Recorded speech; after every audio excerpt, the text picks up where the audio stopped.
And the big example, I think, here is the comparison between the sarin attack that the Syrian government conducted in Syria, where the initial US and French dossiers that were released about the attack were all words, no imagery, really no data. It was like, here's what we assess, trust us. The US government said, trust us in Iraq, and it didn't turn out that way. And so people are like, no, show me. I contrast that with how the Biden administration handled the buildup to the Russian invasion of Ukraine, where they were making claims that we could test, and they even released some commercial satellite imagery. They didn't just want you to say there are a bunch of troops. People are like, show me the pictures, show me where those troops are, show me that those troops weren't there before. And I think it had a really profound effect on shaping people's perceptions about what happened. My guest today is Dr. Jeffrey Lewis, a professor at the Middlebury Institute of International Studies at Monterey, and who is considered one of the references in the field of open source intelligence, OSINT, of which we'll talk a lot about today. Jeffrey and his team mostly work on nuclear nonproliferation in the open.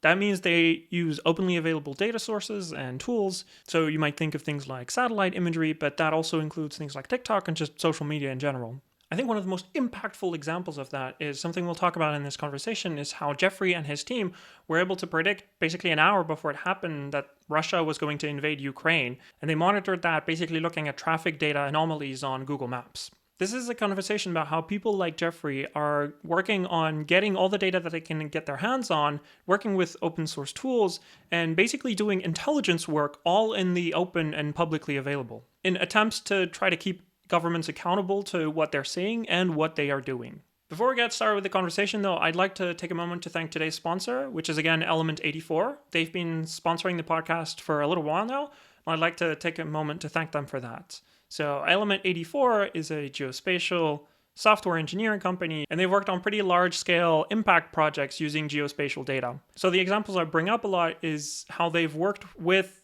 AWS, Amazon Web Services, to get the Sentinel-2 optical imagery onto their AWS S3 servers, which makes it a lot easier to access. One of the tricky problems with satellite imagery is how hard it is to actually get. I've actually had Dan Pallon, their CEO and co-founder, on the podcast on episode 16, where he talks about how they started the company and basically what the vision for it is. You can find a link to that in the show notes or in the description. With all of that said, here's my conversation with Jeffrey Lewis.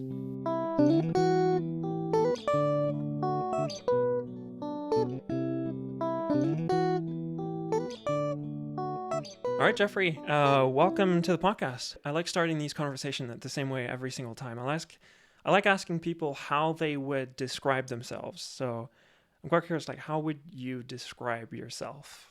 Yeah, that's a hard question. I guess I am the open or public equivalent of an intelligence analyst. So, governments have people who spy on foreign nuclear weapons programs, and I do the same thing, but openly. So you're like a spy, but in the open. Well, an analyst. Spies engage in all kinds of disreputable behaviors. I just look at satellite pictures and make digital models and really just try to understand the state of proliferation of ballistic missiles and nuclear weapons around the world using as much open information as I can. I was going to ask you to explain what analyst is, but I feel like that's a pretty cool, a pretty impactful explanation. Do you have how do you explain you're at a dinner table for Christmas or Thanksgiving? How do you explain what you do? What is an analyst? Yeah. Do? So that's always difficult because people find nuclear weapons kind of somewhere between intimidating and off-putting. So you kind of got to gently ease people into it.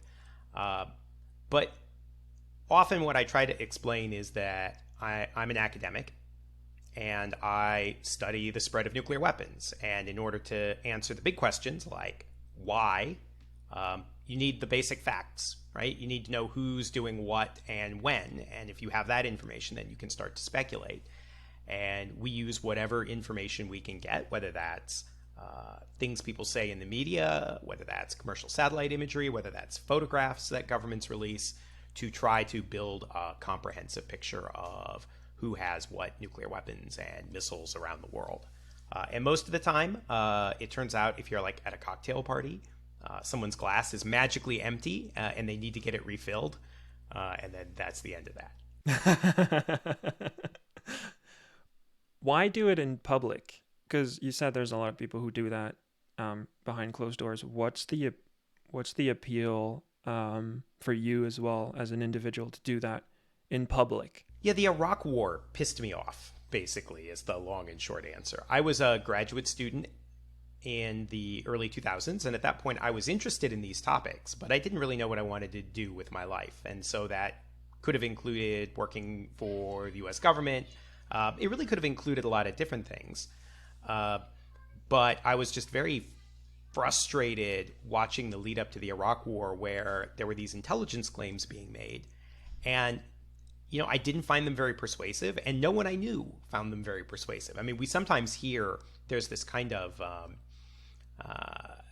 revisionist history where people say, oh, well, everybody got it wrong.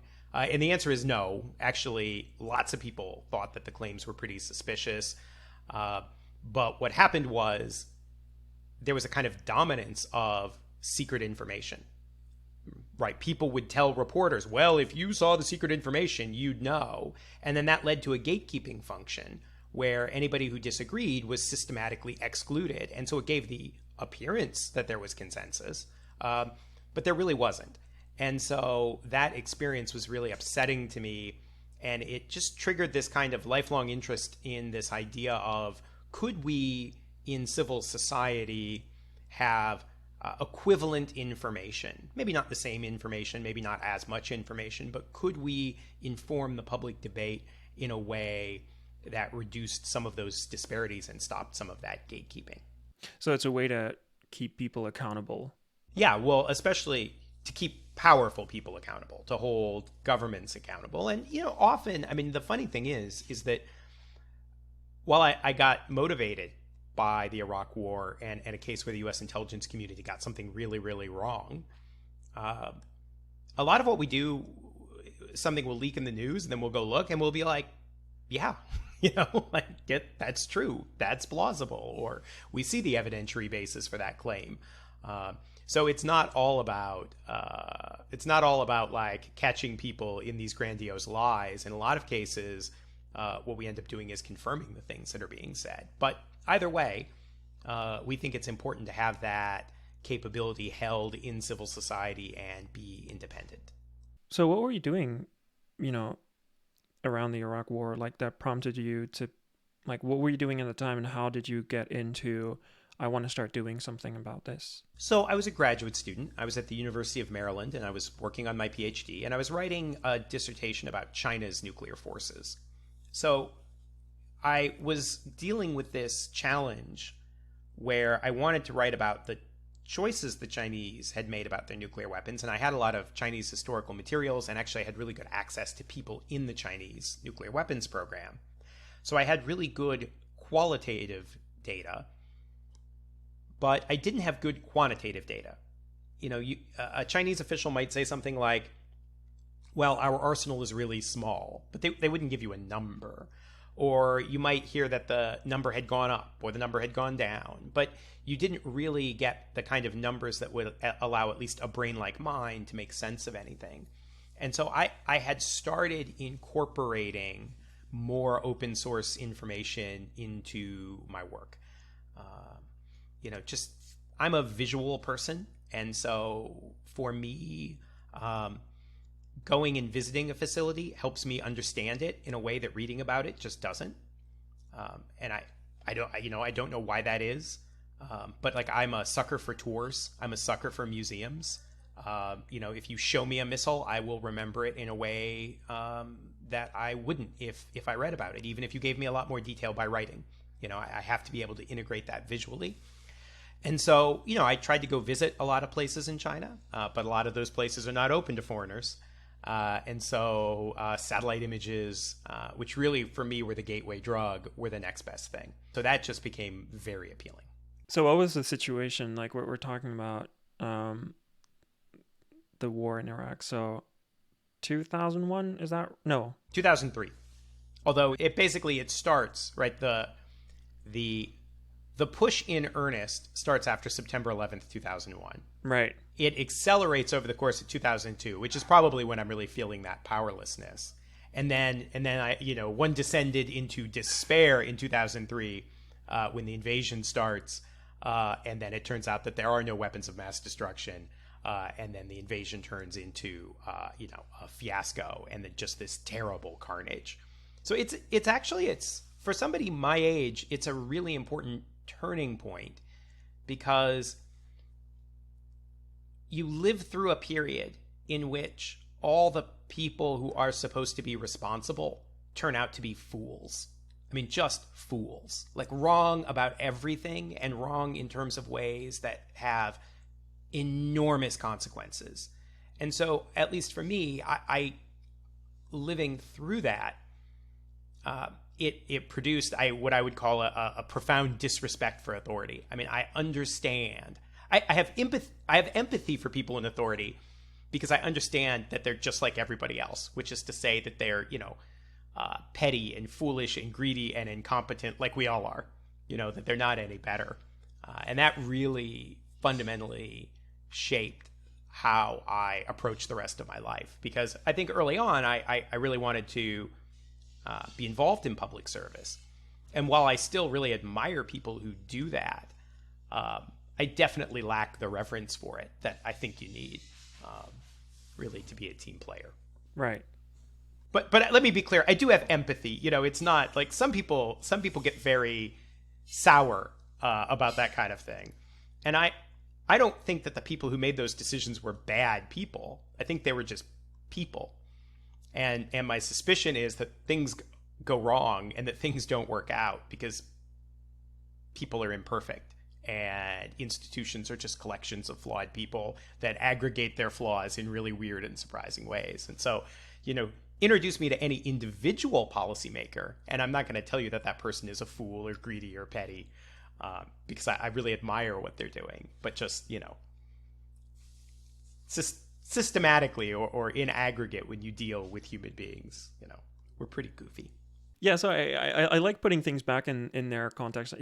Also in the timeline, we're going to talk a lot about satellite imagery and a lot of data and tools and things like that. And so I feel like putting things on a timeline helps a lot because I'm sure getting satellite imagery in 2003 is very different from 2022. Oh, it is completely different. My gosh, it's totally different. So in 2003, it was almost impossible to get.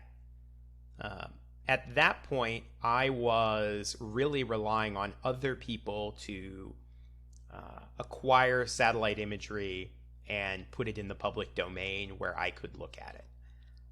I did not have... Who are those other people? Oh, well, so there were a small number of groups that were doing that work. So the Federation of American Scientists at the time had a guy named John Pike, who's still around.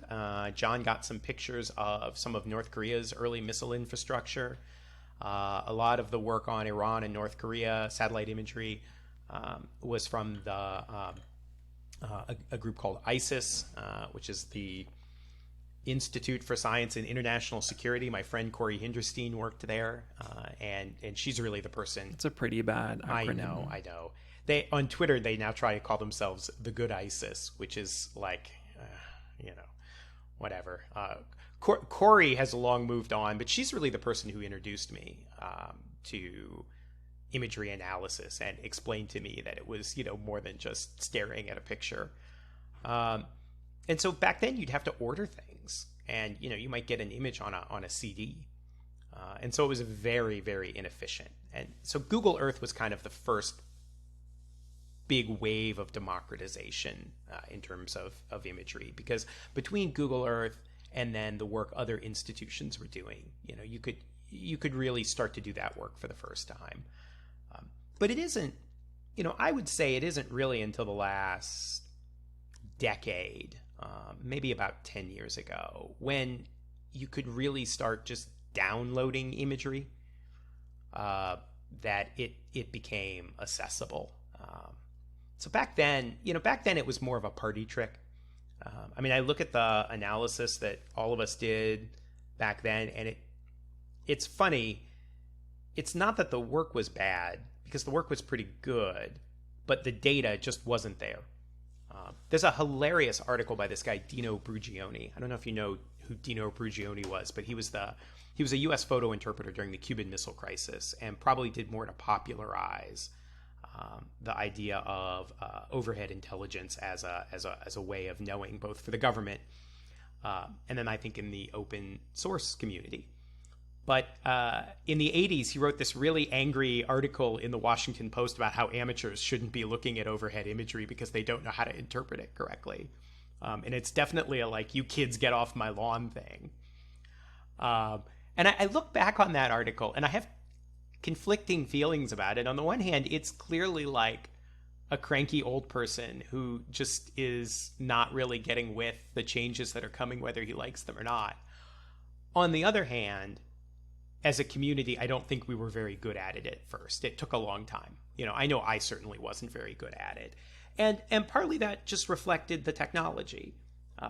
We emphasize when we're training students today how important it is to have many, many images to really understand what the pattern of life at a particular place is like. To not make a conclusion in whether a facility is operating or not based on, one picture that shows whether there are cars there or not. Because, I don't know, maybe it's a holiday. Maybe they don't go to work every day. You really need a lot of imagery. And just technically in that 2003, 2004, 2005 period when I was just getting started, there just wasn't a lot of imagery to have. So it was very hard, I think, to do the kind of work that we do today in any kind of comparable fashion, because there just weren't the pictures. Yeah. To maybe give a help understand that, I've listened to your podcast quite a bit in preparation for this conversation, and in I think one of the recent episodes you talked about examples of bad open source intelligence, and on that notion where there were things that looked odd, but if you looked back far enough, this was actually not that, it was odd in one image, but it's an oddity that had been there before. I think it was about trucks that were near an airport in North Korea that were actually farmer trucks. Yes, that's right. Could you maybe explain that Absolutely. story to help maybe the people listening who aren't familiar with that, use that example to explain to make the point? So we were looking at North Korea's main international airport, and that international airport is strange because it is not like international airports in other countries. One thing the North Koreans do is missile tests from it, which I just, can you imagine shutting down Schiphol Airport and, nope, nobody can fly in or out today because we're going to do some missile tests out into the ocean. Okay. And so we got an image after North Korea did a missile test at the airport, and there were just so many trucks. And at first we were like, wow, look at that. And, it's easy to jump to a conclusion. And I'm not going to pretend like we don't jump to conclusions. Everybody jumps to conclusions. But the question is whether you then rigorously test those conclusions against other evidence. And that's what separates a good analyst from a bad one. And the more we looked at historical imagery of that airport, the more we discovered that there were many, many days in which there were large numbers of trucks like that. And that's because North Korea has a large number of fields in and around the airport. There's not a lot of arable land in North Korea. They often suffer famines. And so it's an international airport. It's a dedicated missile testing site. It's also a big agricultural area. And what we discovered was that they had done the missile test, and then the next day they had brought in all the agricultural workers in order to work on the fields. And that explains why there were so many vehicles there. And so that coincidence of, there's a test and there's a picture showing a bunch of vehicles, it's very easy to try to put those two things together and reach a conclusion. But you really have to have historical imagery of the site so that you know that those vehicles are often there even if there is no missile test. And that's because they're there for a different purpose. And that's, that really to me is kind of not kind of. That is the essence of what we do with imagery, which is we are trying to understand the patterns of life in a place and to know what normal is. And we often see analysts go wrong when they don't make that investment and they just try to correlate things.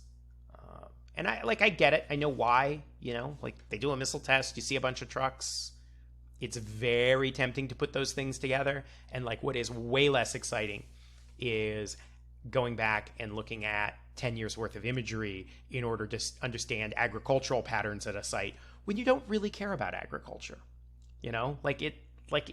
It's boring, but it's absolutely essential in order to understand, there are trucks there, but they're not part of the thing I'm interested in. Yeah, I think one of the things that was really interesting to me listening back to some of your other conversations was how you were talking about like how it's easy to fall for confirmation bias. Like I'm sure if you're in this world of you are looking at North Korea, like let's stay on that example, in like looking for missiles, like that's a little bit the world you're in. You're going to try to connect things to that, but there's a lot of other things that might be happening that don't go in that direction at all. Like how do you get to know the, like you're talking about the patterns of life like that and not falling for those confirmation? How do you create, like how do you find what is normal in a place that's different that you don't know?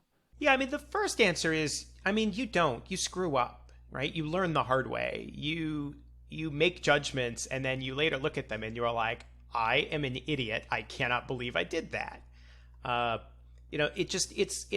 It's human nature. One of the big things that we talk about in the office is how seductive it is because you're looking for the thing you're interested in and you really want to find it. And it's almost impossible to not occasionally fall into that trap. The way that you fix it is not by never making that mistake, but by catching it before it goes out the door. And to me, that's a question of analytic community. And we spend a lot of time at the James Martin Center for Nonproliferation Studies, which is where I do this work, talking about like what our analytic culture is like. And it's a really interesting thing because one way that we have learned how to interpret imagery is by reading about how photo interpreters in the government do it.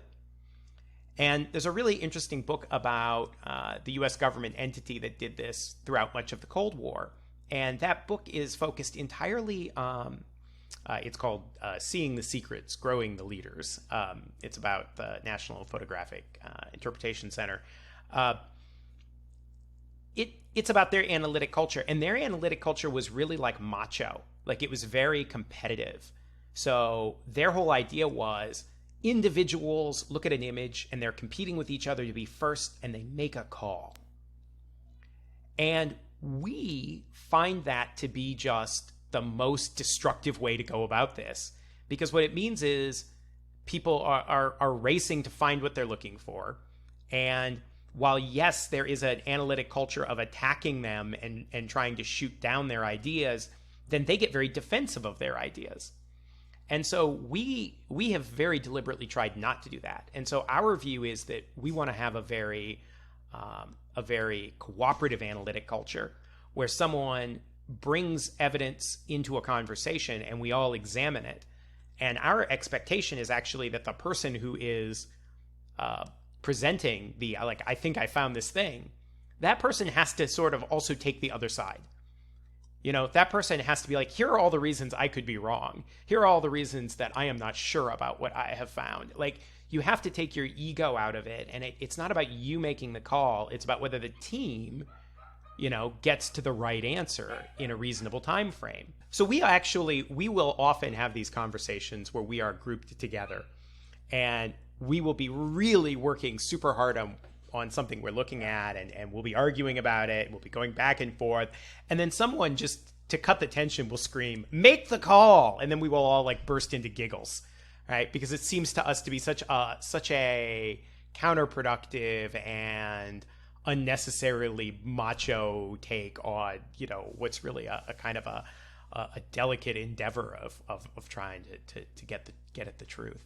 So yeah, I guess the answer to that is you're going to make mistakes, but what you hope is that you're doing it as part of a group with an analytic culture that supports you. I want to understand a little bit better, like how does, because we're talking about you get this data, you make the analysis, like what does that process look like? What is there like actually a standardized process? Like what triggers a new story, a new analysis, and what does it mean to you mentioned like catch it before it gets out? What does getting out mean? That's a really good point. So my job is weird. I have two jobs. I am a professor at the Middlebury Institute, and at the Institute we have this center, and I'm a staff member at the center. So half my job is teaching and half my job is doing research. And right now we're talking about the research part of that. So we have projects. We have projects looking at nuclear weapons programs in North Korea and Iran.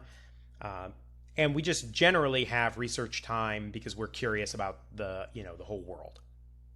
What's going to happen sometimes is that an event will happen. Like, there was that explosion in Russia a few years ago that turned out to be them trying to recover a nuclear-powered cruise missile from the ocean floor. At the time, we only knew it was an explosion, but we wanted to get to the bottom of like, well, it's an explosion, but there's radiation involved, so that sounds like us. Like, we should go figure out what that is. And so we kind of drill down. In other cases, we have kind of more monitoring. We are generally interested in North Korea, so there are a number of sites that we're constantly looking at, and maybe someday you see a change. But in either case, what's going to happen is you're gonna see something in a satellite image, or you're going to get some kind of other information that causes you to think, oh, this is a noteworthy event, right? So in the case of the explosion in Russia, when we look at what ships were present and how those ships were behaving and some of the other geospatial data, it became clear to us that this was a nuclear-powered cruise missile that was being lifted up off the ocean floor. And that's a big deal, right? Because now we know what's happening. We know why there has been this explosion, and that tells us something about the progress of this program. In the case of North Korea, maybe we'll see shipping containers show up at a facility that means that there's going to be a test of a new rocket engine. And that's also notable.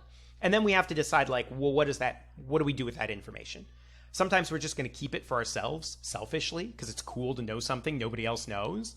Other cases, we'll write a report because we're academics and we have grants and writing reports is what we do. And, for the really good stuff, we'll call a reporter and we'll say, hey, we found this thing. Maybe you want to do a story on it.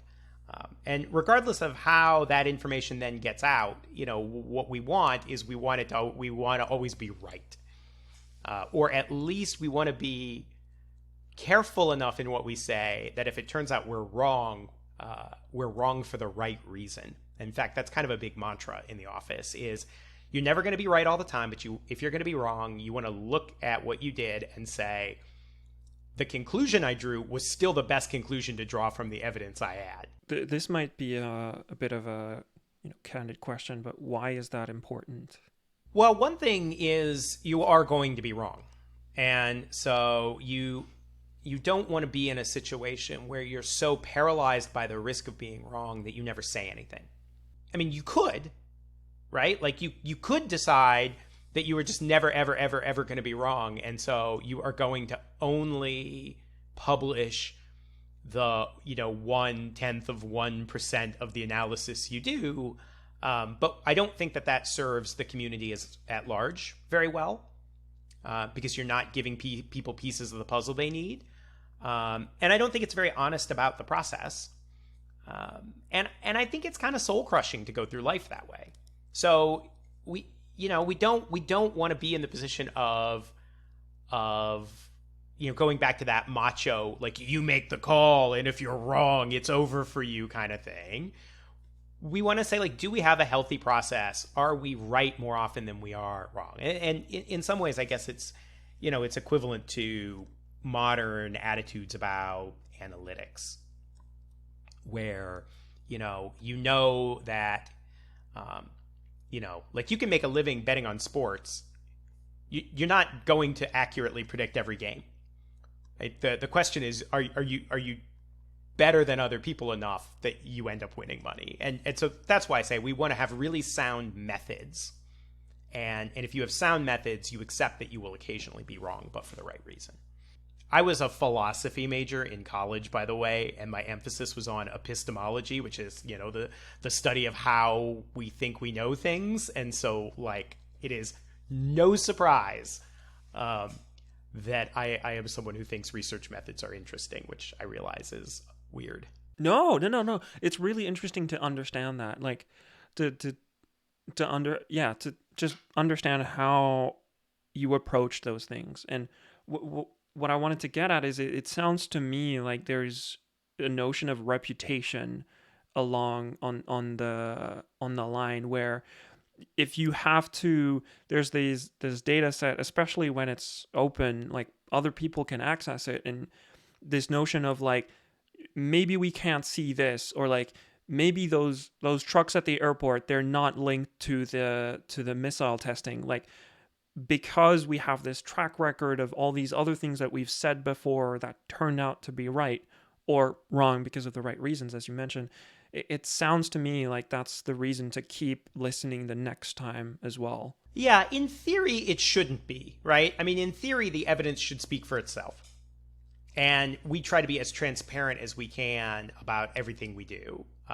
And the great thing about open source information is that you don't have to trust us. You can see our work. But I think you're right as a practical matter, because it is hard to interpret a satellite image, because there is always a certain amount of uncertainty.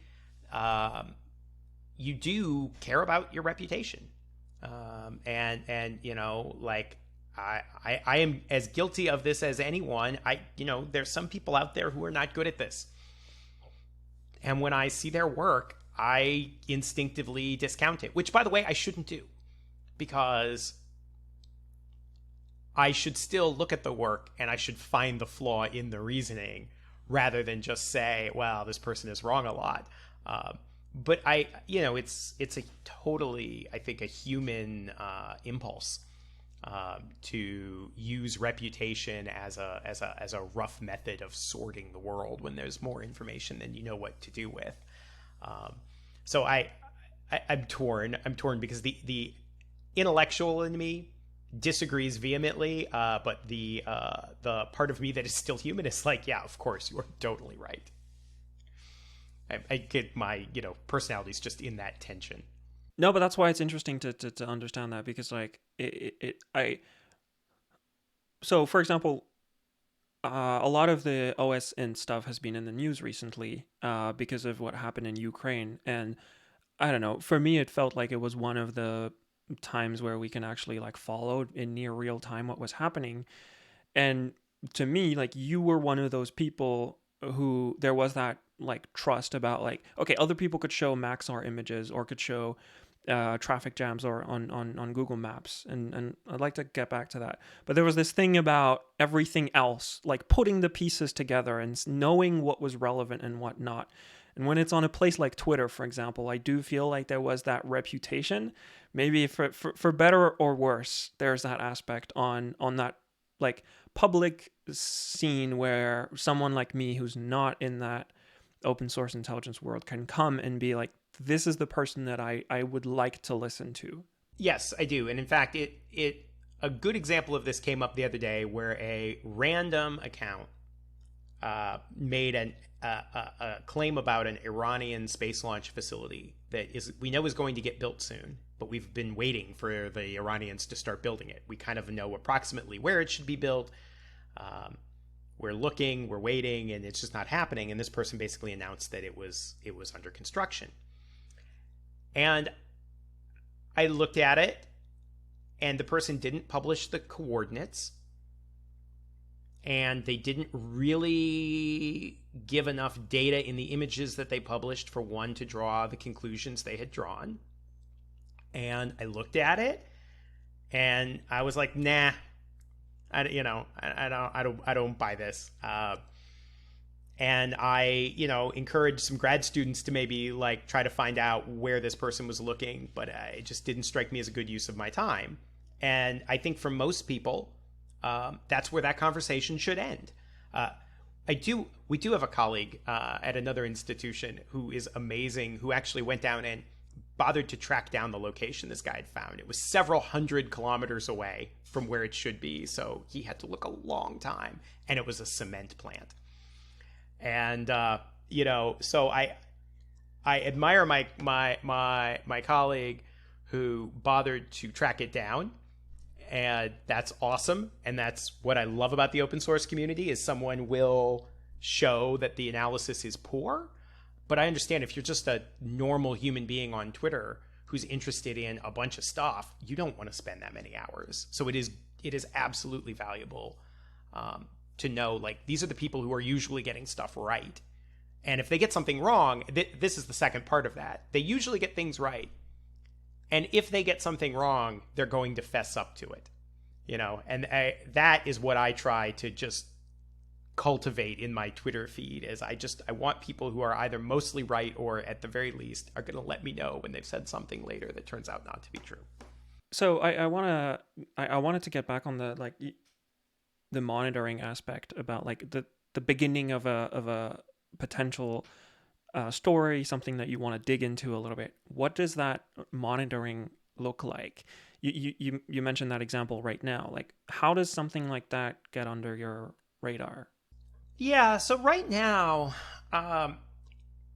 it's a complicated question because it varies by location and by activity.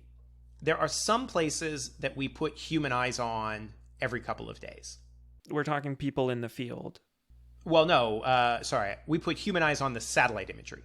Okay. So, there are places that I and colleagues just literally physically log into an account and see if there have been new pictures and use our eyes to ask if anything has changed.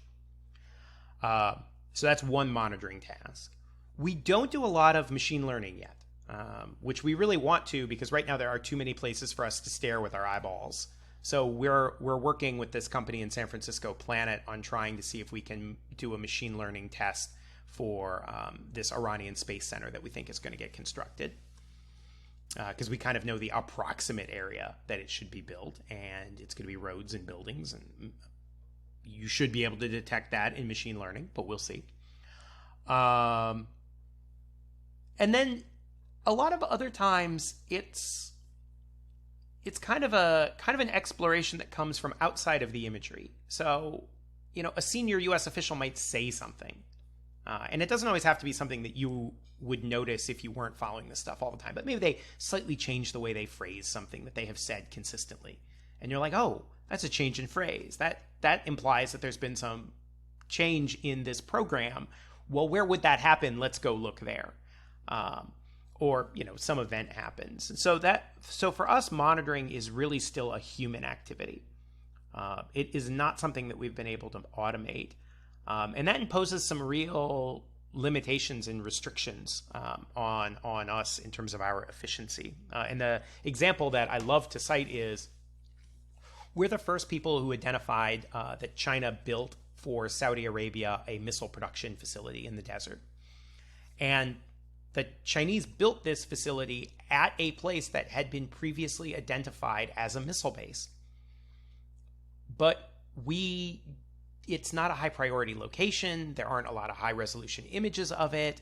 And it wasn't until Google Earth updated the imagery that we observed that there had been some change.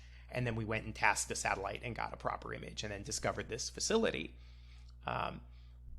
We could have spotted that thing like 2 years earlier if we had just put bounding boxes on all of Saudi Arabia's missile facilities and asked a machine learning algorithm to tell us if there was a bunch of construction. And like we know that in theory we can do it, but we haven't really been able to work out the practice of that, which is kind of a bummer because like we would be so much better if we could just get the machine learning thing under control. Is that like a technical problem, or is that like a partnership needs to happen? It's both. Partly it's a partnership issue. We're an international studies school. We do have a STEM designation because we do a lot of work in terms of training people who will go work on in the intelligence community. And there is a technical aspect to missiles and nuclear weapons, but we don't tend to have a lot of computer scientists, coders, which is funny, by the way, because we'd love them. And often like we'll get people who are like, I was thinking I kind of want a degree in international security, but like all I have is this undergraduate degree in computer science, and that's not any help. And I'm like, no, don't go away. It's totally help. Please come back. Like I can teach you the international relations part, right? Like that I'm a pro at. I can't teach you all the computer science stuff that we need. So it's partly a partnership issue because we don't have the capacity. But some of this stuff is just hard. For a lot of, for training, big data sets are what people want. And we are often working in a field in which there aren't a lot of examples of the things that we're looking for. So I might look at a facility and be like, oh, that reminds me of a facility in another country, but like that's a sample size of one. So it's not the best for machine learning for sure. Yeah. So, at this point, we're still hoping that we can just if we could just get, I'm going to draw some bounding boxes around the world. Tell me if there's a bunch of construction. That would be a huge step forward for us. I would love, obviously I'd love to get to the point where, I could like push a button and it's going to, and the machine's going to go pick out every pile of spoil from tunnels dug in North Korea. That would be awesome. But I think we have to be realistic. So the first thing that comes to mind to me is like, I worked with SAR a bunch, and it's like, oh, this is a thing where SAR, so synthetic aperture radar, like this radar imaging is like amazing at that kind of stuff because you can kind of put it on autopilot, and it's like, oh, there's this loss of coherence in this area. That means something's being constructed. Yes. This is super high level of how SAR works. It's really much more complicated than that. Well, as we've discovered, because we have invested really heavily in hiring people and training them just to work with synthetic aperture radar imagery, it's funny. I think people have this idea like, oh, it's a picture. It must be like interpreting the optical images you have. And it's like, that picture is just like a concession to your sad little eyeballs. Like the computer doesn't need the picture. So yeah, that's been a huge, we have made a lot of progress in that area. But like for us, just getting the software to be able to handle that imagery, to build up the expertise to process the imagery. And right now we really struggle just with computing resources. I mean, if I want a stack of 200 SAR images for coherence change detection, like my little International Studies Institute is like, that's a lot of computing power. Are you sure that, that this is an international studies related problem? Like they're, that I'm giving them a hard time. They actually are, our IT people are amazing and they would do anything for us. So it's not like I don't want to imply that they're not helping us, but our requests are so weird. No, but I think you touch on something really interesting as well, that it's about like making things simple in a way as well. Like you could have this super fancy, like we're seeing like enormous advancements in machine learning and computer vision coming out of DeepMind, of Google, things like that. But like the amount of money that goes into that is just bonkers.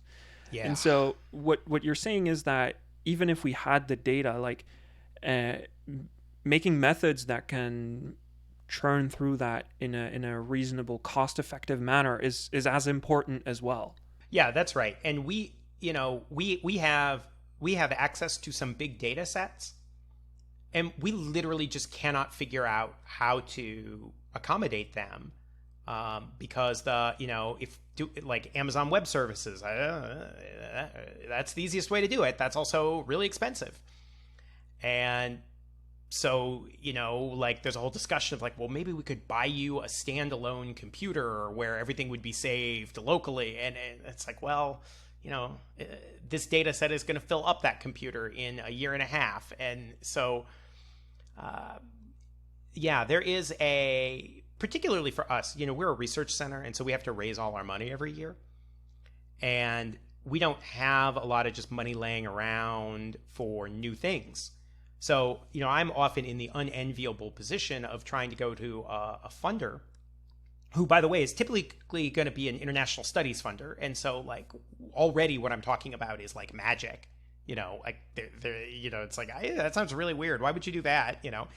And it's like, so could you give me a couple $100,000 so that I could play with, radar imagery? And they're like, great, what are you going to find? And you're like, I have no idea. I don't even know if I'm going to be able to, I'm pretty sure I could use it in some of these areas, but I really don't know. And they're like, that sounds like a terrible proposal. Maybe you could just have a conference instead.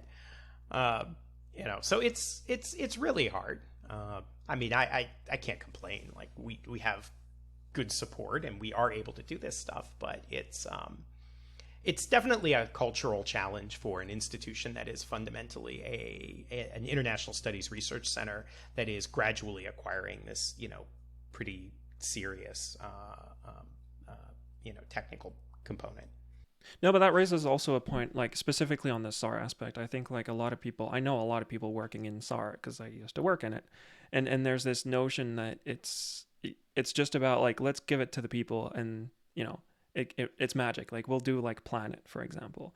And it's like there is that higher barrier of entry of like you need to train analysts a lot more because, as you said, like the only reason why we turned it into an image is because that's a lot of people are visual and turns out they like images.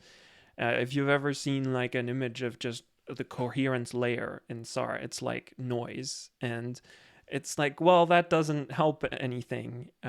So yeah, it's kind of this like thing, like it's okay, it makes sense. SAR is actually really tricky. It's really hard. And I'm sure there's a lot of other sources of data. We're talking about these two, like optical and SAR, but even things like infrared might be a little bit more obvious, a little bit easier to analyze, but it's still not super trivial. I'm guessing like you're dealing with a lot of sources of data and you're trying to extract information from that data. And that's the process of analyzing. And optical is really easy to do that because we're just used to seeing stuff around us. Yeah, because we have brains that have evolved over millions of years from before we were even human beings that are like, oh, spectral, light? Yes, I understand what that is, whereas... unless you're a freaking bat, this is just not going to be intuitive to you, or a dolphin. Have you hired bats? Yeah, that's right.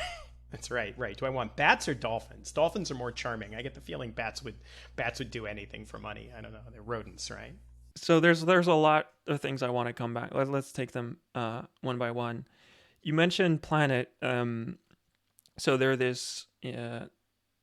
almost not really a startup anymore. They went public, I think, last year, and they've kind of opened the door, like the floodgates, rather, to providing not necessarily the highest resolution imagery, but a lot of temporal resolution, like a repeat of their whole selling point was imaging the world every day. What does first of all, like, what has that changed for you to work with a company like them? And then what does that partnership with them, you were mentioning about tasking imagery. I'm very curious to understand. Well, so my Planet situation is very unusual because Will and Robbie, two of the co-founders, are friends of mine from DC. Robbie's partner, Jesse, who now works on lunar space issues, which is really cool. She and I worked on a lot of arms control in space issues back then, and Will got involved, and so I knew them then. And so when they started, it's very funny because when they started, I was sort of eager to like use the data, but they were just kind of, it's very strange, when your friends run a company, like they're way too busy to actually like partner with you. So we published something, and Trevor Hammond, who works at Planet, saw this thing we published where we had noticed that a particular object had moved, and this is a great example of wrong for the right reasons. We had interpreted this movement of this object as being relatively unusual because it was, given the data we had. And he was like, we have near daily 3-meter imagery, and that thing moves all the time. And so then Trevor became really our anchor, because Trevor was running their communications shop, and he wanted people to know the value of their data, and particularly the value of the 3-meter data, because a lot of analysts love high resolution imagery because it's easier to interpret. But like a 3-meter image on the day you need it is lots more valuable than a beautiful 30-centimeter image 2 weeks later once everything has changed again. And so Trevor really was encouraging us to try to find ways to use the 3-meter data. And for us, that was a perfect fit because we were really into this methodological question of like, how do you know what the pattern of life at a facility looks like? I want a picture every day. Okay, maybe I can't make out individual cars, but I can see if there are cars in the parking lot, right? Even in 3 meters. I'm not going to be able to count them, but I can see them. And so it led to this really wonderful relationship where Trevor is our anchor, and he is just he's great. And now Trevor's hired one of our graduates to work for him, Ann Pellegrino, who used to be my co-host on a podcast. So on a peer-to-peer level, we have this like amazing interaction and relationship.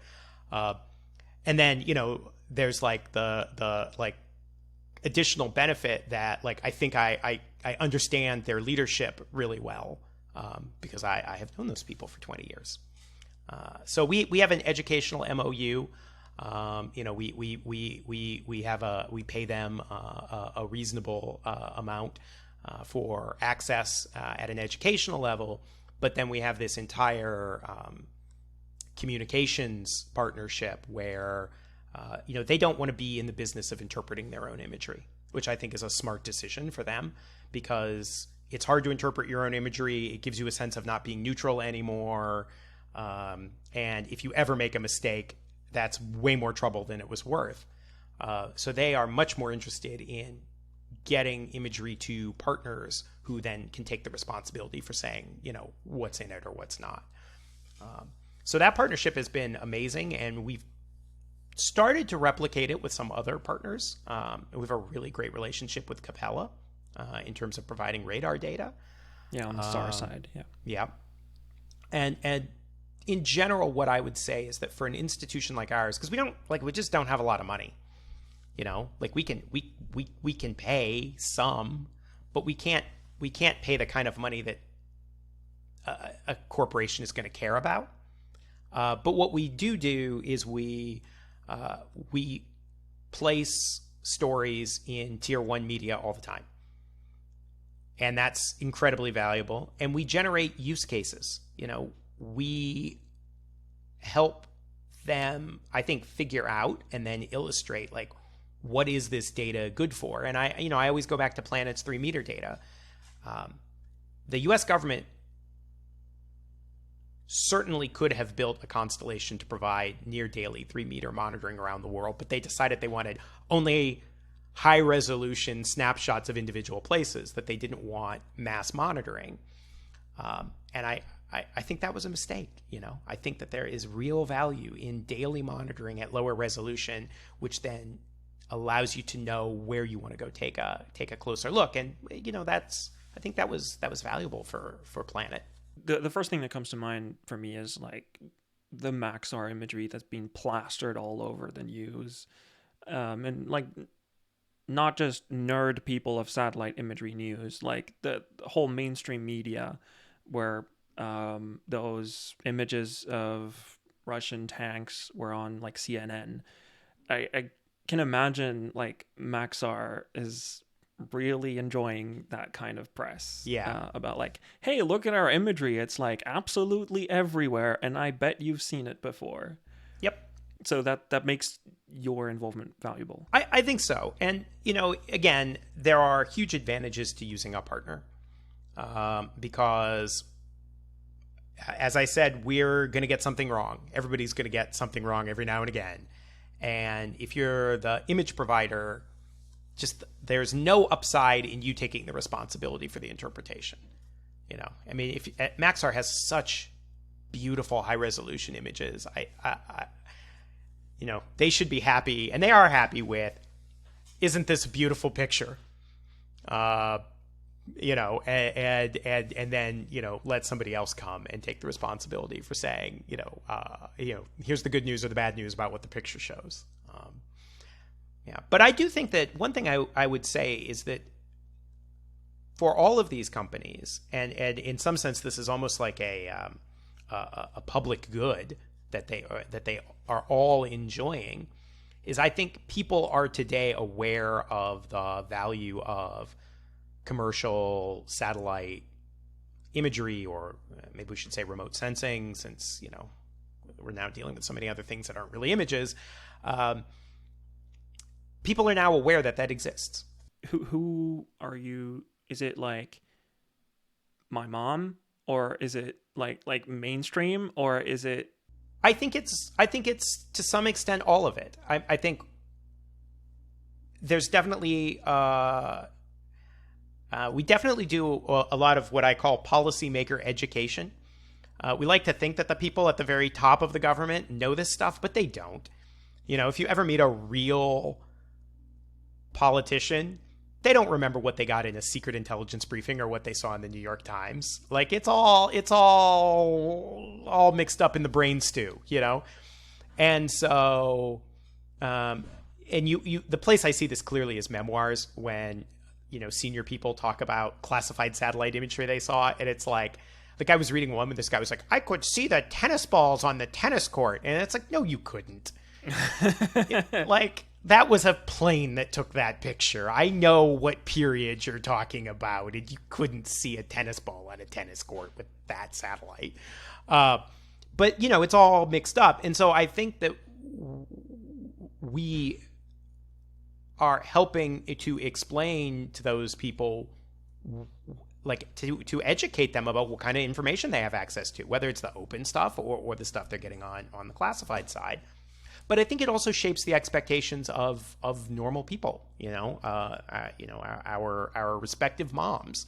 And the big example, I think, here is the comparison between the sarin attack that the Syrian government conducted in Syria, where the initial U.S. and French dossiers that were released about the attack were all words. There was no imagery. There was no... really no data. It was like, here's what we assess, trust us. And that was very ineffective. And the reason it was ineffective is because the US government said, trust us in Iraq, and it didn't turn out that way. And so people are like, no, show me. I contrast that with how the Biden administration handled the buildup to the Russian invasion of Ukraine, where they were making claims that we could test, right? And they even released some commercial satellite imagery. And so you saw that I thought a much more adroit awareness or messaging. You saw much more adroit messaging that really understood that people had expectations of seeing evidence. They didn't just want you to say, like, there are a bunch of troops. Like, people are like, show me the pictures, right? Show me where those troops are. Show me that those troops weren't there before. And I think by and large, the Biden administration did that. And I think it had a really profound effect on shaping people's perceptions about what happened. I think the Russians tried to present a very different version of events, and they struggled because the evidence wasn't on their side. And to me, that's a big change. So I think people now expect to be shown. They really insist on having more evidence than maybe they did 20 years ago. One of the things I found really interesting on everything that's going on in Ukraine is that it wasn't just satellite imagery. I think like the example that comes to mind directly is, I think one of your I think it started on Twitter threads about Google Maps showing the congestion of traffic. And that's not an imagery, like that's derived data that's happens to be on a map, but it doesn't come from a satellite. It comes from cell phones. And there were people showing tanks coming towards Ukraine on TikTok.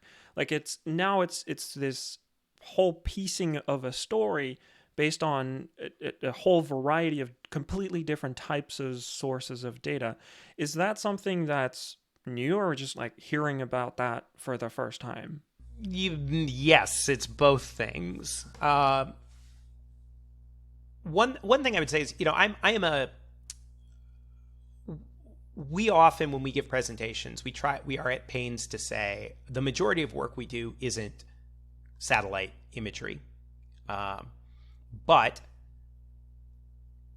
being able to put facts and evidence into some kind of order, into a chronology, and into physical space is essential for me, the way my brain works, to understand what I'm looking at and thinking about and doing. And it's also often the easiest way to tell people what's happening. So, there's a lot of work we could do that isn't really... the work is at some level geospatial, because I couldn't have done it without that piece. But it's not necessarily mostly geospatial. And so, like, is it new? I don't know. And the reason I say that is definitely there is so much more data now, and that part's new.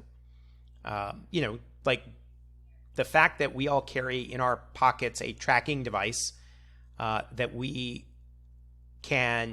is used to aggregate traffic flows, right?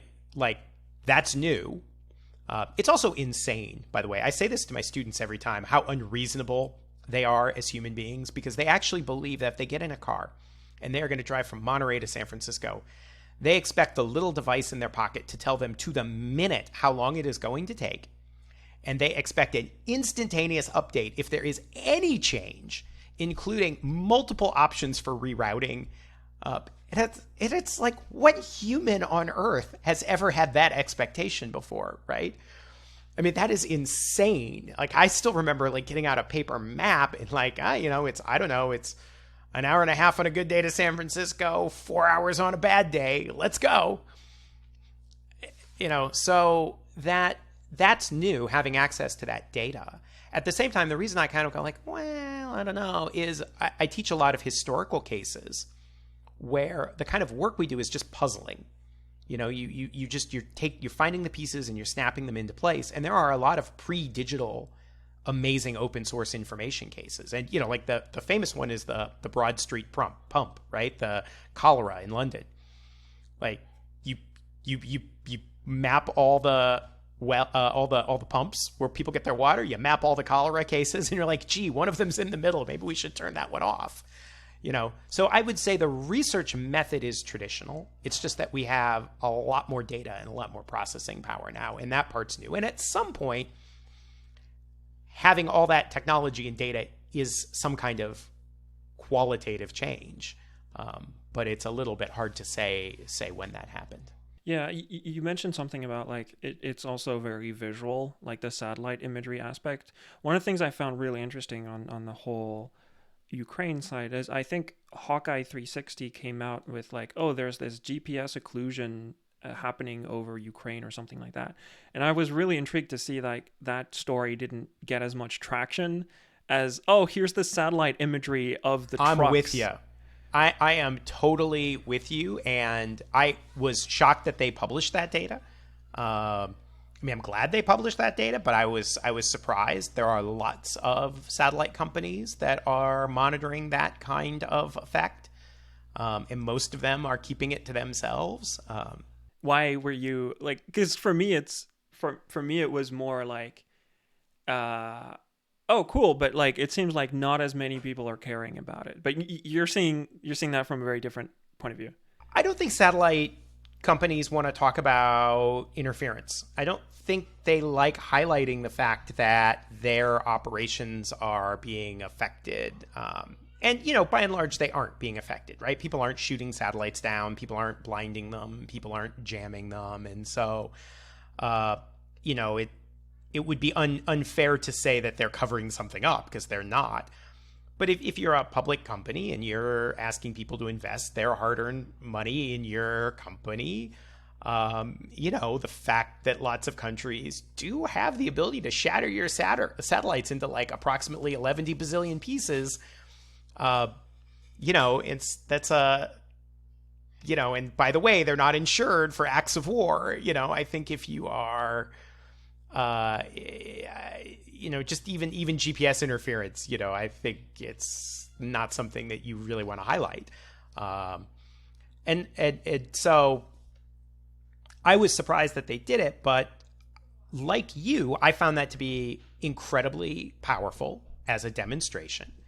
And for whatever reason, it just didn't resonate with people, which again goes back to a lot of the work we do isn't necessarily imagery driven, but boy, if you can find a piece of imagery, then, basically people's mouths drop open and then you have a few seconds when you can shove things into their brain.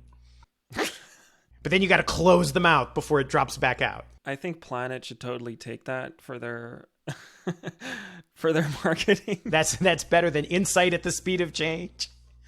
Your mouth will drop open and we will shove stuff in your brain. That's unfair. I am so lucky that I live at this moment. Generally 2022 is pretty garbage. But the one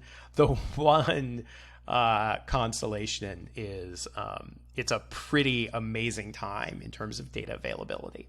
One of the things I was also kind of moving away from the Ukraine, back to more general stories.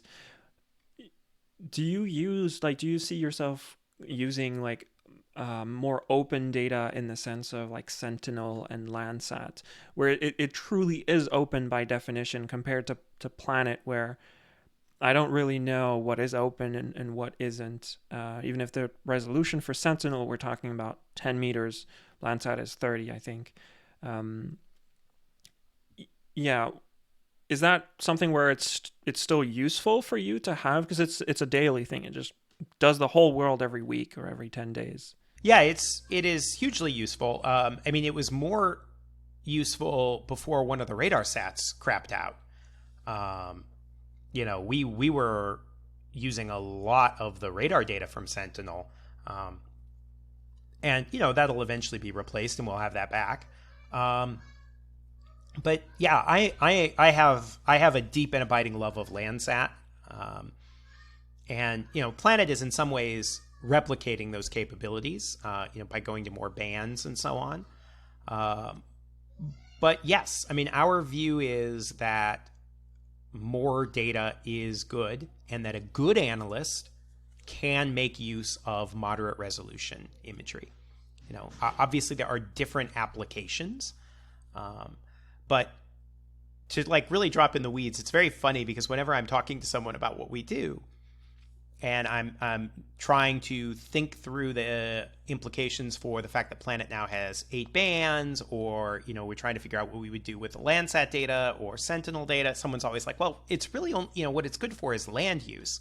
And I'm like, I think of what I do as a land use case study. It is, I admit, the weirdest land use case study on Earth, right? But I am interested in industrial facilities that produce missiles and nuclear materials. And I care about how those facilities change. And, if I can spot effluents or pollution or plumes of smoke, that to me is going to be valuable. And some of those facilities are pretty big. What you're telling me is you want Esri or Google in their next world land cover map to have one section for nuclear facilities. That would be fantastic. Yeah. Sadly, it would put me out of business. So maybe I don't want them to do that. But, just simple things like smokestacks.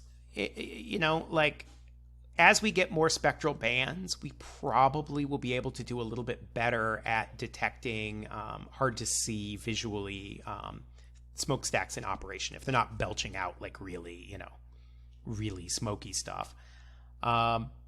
that to me is really valuable. Like there are facilities, and I just like I know it's involved in uranium conversion or reprocessing of plutonium, and like I just want to know if it's running, you know. And I don't need fine resolution to do that, because these facilities are pretty big. But I kind of want, you know, just to be able to see heat and effluents, or see if like, you know, water turbidity, if, you know, water is moving through a facility, anything like that would be awesome. Right. So there's still a lot of valuable data, even if it's not like 30 centimeters or 3 meter. Yeah, I mean, I really think that we are. The way I illustrate this is I like to say that if you looked at the images in the Cuban Missile Crisis, they're gorgeous, right? Because they were taken by aircraft, and they just were incredibly sharp. And there is one exception to what I'm going to say, but what I'm going to say is still true. There aren't any actual pictures of missiles. There are pictures of tents with missiles. There are pictures of support equipment. There is one picture where they have something labeled a missile. I can't, for the life of me, see a missile in it. It just looks like a smudge, and I think they mean missile trailer, but whatever. Certainly when President Kennedy got that briefing, he didn't have any missiles. All he saw was a facility, and he had the impression of the interpreters that the facility was a match for a Soviet missile site. And that's what we do. Right? We are making indirect inferences about nuclear and missile programs. And so a beautiful high-resolution image would be great if you catch a missile out in the open. But normally people don't leave missiles out in the open. And so I'm like, I care about the shipping container that shows up at the missile production facility. And I don't even, honestly, we have a study that we just did with radar data where I can't visually see a shipping container show up at this facility, but the radar certainly freaking notices that there's a lot more metal in the parking lot. And like, that's enough for me. You know, like I don't actually need to see the shipping container. I just need to know if there's suddenly a bunch of metal in the parking lot. If there is, that's a pretty good indication of what's going on.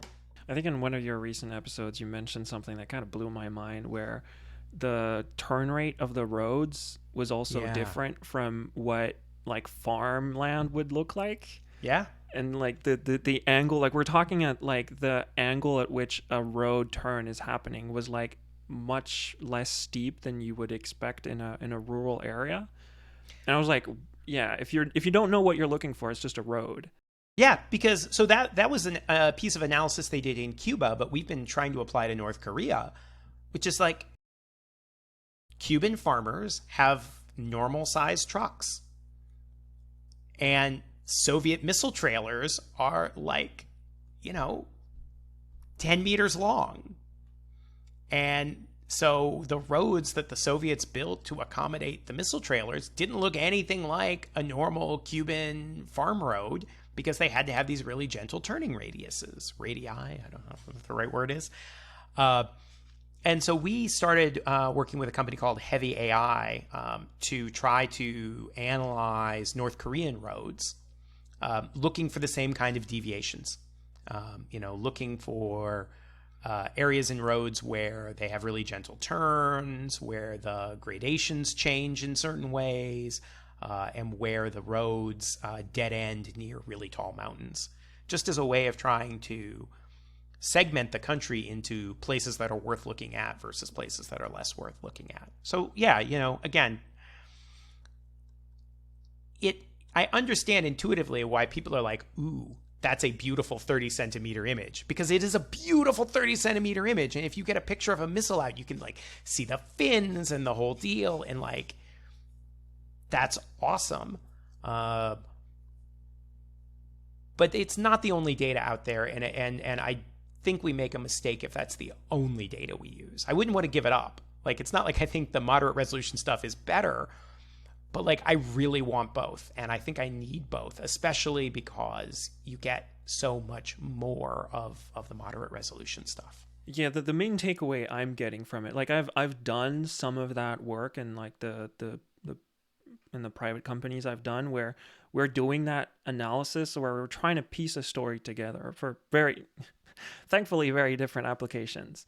But it's really this inference. Like when I hear some of those, to me it's really just like Sherlock Holmes, but for nuclear missiles and satellite imagery, where it's not just what's there, it's all the things you infer from the things that you can see about, like, if there's that, there's probably this, which means that, and that's how I know at the end, not because it's I can see what I'm looking for. I can see evidence of other things, and then you take an educated guess on top of it, and that's how you get to the point. That's the main takeaway that I'm getting from everything you're saying, is it's not just like, oh, it's there, easy, done. Yeah, it's 100% right.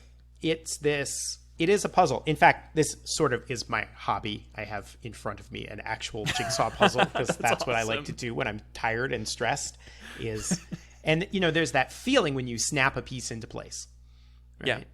And if you do puzzles, it isn't remarkable how intuitive it is. You'll pick up a piece and it's not like I have a mind image perfectly. I'll just be like, oh, this goes over here.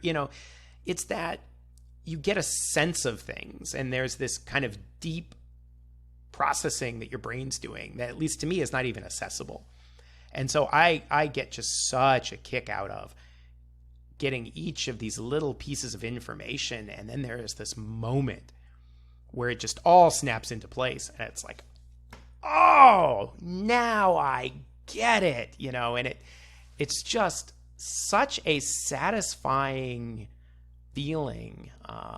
And we do it with words just like we do it with images. Like, I had an analysis I did yesterday where a couple months ago, North Korea tested a new nuclear-armed missile, and the language they used to describe it was very similar to some language they used the other day when they said they were making changes to their frontline artillery units. And when you put them together, we're like, oh my God, they're going to give those units nuclear weapons. And there's no imagery associated with that, but it's that puzzle piece of seeing how the language relates and snapping it together.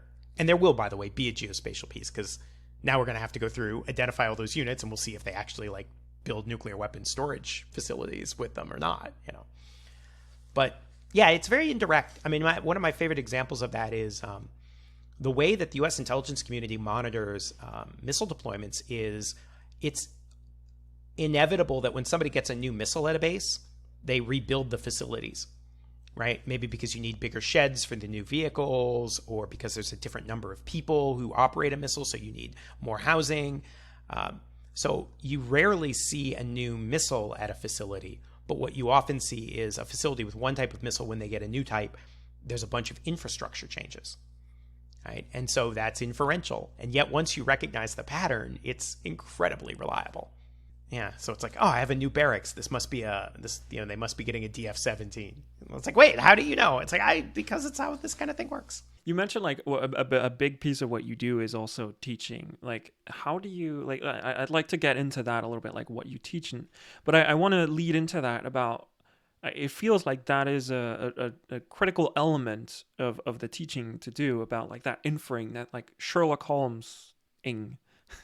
How do you teach that aspect of inference? I mean, you don't. I mean, I have a class on open source information, and we do a lot of exercises. But like, some people are good at it and some people aren't. I mean, it's a talent, and it would be arrogant of me to act like I was creating that talent. Like, some people have it and some people struggle. What I can do is I can help people understand how to apply the talent, right? And a lot of this is experience based, so I can give them practical examples where I say like, oh well, here is how we solved this problem. Here is an analogous problem. See if you can use the same kind of method to solve that. And so like, you can get people being more explicit or thinking about the problem in this way. But it is really tough because, and I'm an easy grader for this very reason. Like, I have students who are just naturals, and it I I don't know that they're really working all that hard. I mean, they're getting a lot out of the class, I guess, because they're excited about it. But like, they were naturals to begin with. And then I just have some students who it's just clear this is not going to work for them. And like, what am I going to give that person? I mean, they're working much harder than the person to whom it comes naturally. I'm not going to give that person a bad grade. But I think it's a basic talent. And what I can do is I can nurture it. I can guide it. I can give them a little historical experience. I can point them in the direction of things they should read. But I think you have to be pretty humble about like what a difference you're going to make. I mean, I guess I would settle for being inspiring. Like if I can show them a bunch of cool stuff and they're like motivated to go give it a try, then I feel like I've done my job, and obviously I'm there if they have questions or they need help. But like, I don't know. I don't think that this is, maybe I'm wrong. Maybe you could teach anyone to be a photo interpreter. But in my experience, it takes a certain kind of motivation and talent, and you got it or you don't, I guess. So can you go a little bit into what your course is, what you teach in the course? So I teach one class on open source methods, and then I teach another class on decision making, which is like a much more traditional kind of international studies course. Because obviously, even if you're doing this analysis for governments, you kind of have to understand how information gets put into the decision-making process and how it produces an outcome. In terms of the open source class, it's divided into thirds, basically. The first third of the class is remote sensing oriented. So a lot of geolocation, photo interpretation, some actually on the practicalities of how satellites work. I find that people don't necessarily come into a field like this understanding that like satellites are moving. Right. So we're talking like orbital mechanics. Yeah. I mean, I don't have them do any math, but people forget that a satellite image is a snapshot of a particular moment and that's not the whole day. Like the satellite's there and then it's gone. I mean, I can't tell you how often I read books in which people have like satellites just dwelling overhead for hours and hours, and it's like, Earth is round and spinning. You know that, right? No, Newton? I mean, he's been dead a long time, but did we forget? So like, I find that just literally walking students through the practicalities of like what a satellite is, how it works, how it gets data down, helps them better interpret the imagery they're looking at. Because like I find people forget all the time. I've said it twice now, but it's shocking to me. People forget that a photograph is a snapshot of a second, a fraction of a second. And it's like, well, I don't see any trucks in the picture. It's like, well, like maybe if you took the picture an hour later, you would. And so introducing them to the kind of trade-offs of like, well, this is what you can do at high resolution. This is what you can do at medium resolution. Here is why some satellites don't take high resolution imagery. Like if you want cadence, you're going to have to give up some resolution typically. So just working through all that in order to get them to think about photo interpretation. And then there's about a third of the class on measuring. Which is not really not a geospatial task, but we model a lot of missiles and a lot of facilities, and so sometimes we have ground truth photographs, and we students need to be able to like tell me how big a missile is if you got a picture of it in a parade, so that we can ultimately model its performance. And then the last third of the class is kind of what I would call data. So that's social data, it's like social media data, but also other kinds of just other sorts of data you might encounter, like civil data, whether that's traffic patterns or, ad tech data or all the kinds of other ways in which, there are sort of big data patterns that you can use to sort of surface information. So it's sort of divided into thirds. That'll come as a shock to students who took the class because I never am explicit about how it's divided. Because I try to go with the flow with every class. Every class is different, right? People are more interested in some things, less interested in others. Sometimes things don't take. You give a bad lecture, or it's just a tough day. You got to do it over again. So I'm usually pretty flexible. Yeah, and you were telling me like in the pre-interview, like you also refine these over the years. Yeah, I am an inveterate tinker. I constantly am changing my class, which is like the most inefficient thing you could possibly do. I have all these colleagues who they get their class the way they like it. It stays like that, and they're just very minimal startup cost every semester, and I'm always like, no, I'm throwing it all out. I can't help myself. It's a bad habit. But I like on the data side, for example, on the end, again, it feels to me like a lot is continuously changing. We were talking about Sentinel-1. Well, you can say, okay, you can do this, and Sentinel-1 is every 6 days, and then the satellite dies, and it's like, well, it's 12 days now. And this notion that TikTok 3 years ago was not as widespread as it is today, and now it's a huge source of data. How do you keep up with? Yeah, I have two strategies. One is I try to be very conceptual. There is this is how you download a satellite image. This is how you process a satellite image kind of stuff. But there's a ton of time I spend just on theory, trying to link different, basically illustrating concepts and techniques that exist across technologies. So when we do photo interpretation, I actually don't do any satellite imagery. I do World War II in Cuba. I just do aerial imagery because I'm trying to emphasize that there's something deeper and more method oriented here than just the fact that there are satellites taking pictures. And then the second thing is just kind of updating it. Sometimes the practical stuff, it's like, here's a trick you can do now. Here's a trick you used to be able to do but can't, but maybe you will again someday. These are the most popular social media sites now. These are the most popular social media sites in these countries, because it varies tremendously. I try to give them some sense of it so that they kind of have a background. But I know that it's a single class. And the way I always describe it is I sort of say like this is like a tour of Manhattan. We're not going to be able to spend a ton of time in every building. I'm not going to be able to take you into every building and go through every office. We're going to go into the lobbies of a bunch of buildings. There may be a few buildings where we go up to the top floor and take a view, but this is really an introduction to a place. And when we're done, you should have the tools to be able to do a lot more exploring on your own. But it's a single class, and maybe we'll hire you at the research center, and then there's more.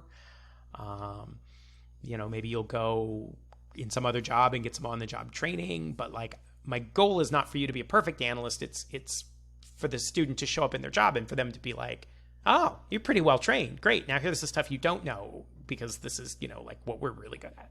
I feel like in a lot of things that I've learned, the interesting moment has happened at when I get to the point where I can know what questions to ask. It's not about knowing everything. It's about knowing what should I be asking, and then maybe who to go ask. That's right. And once you get at that level, you can kind of figure all the rest out. But getting there is actually not that easy. No, because it turns out nobody knows everything.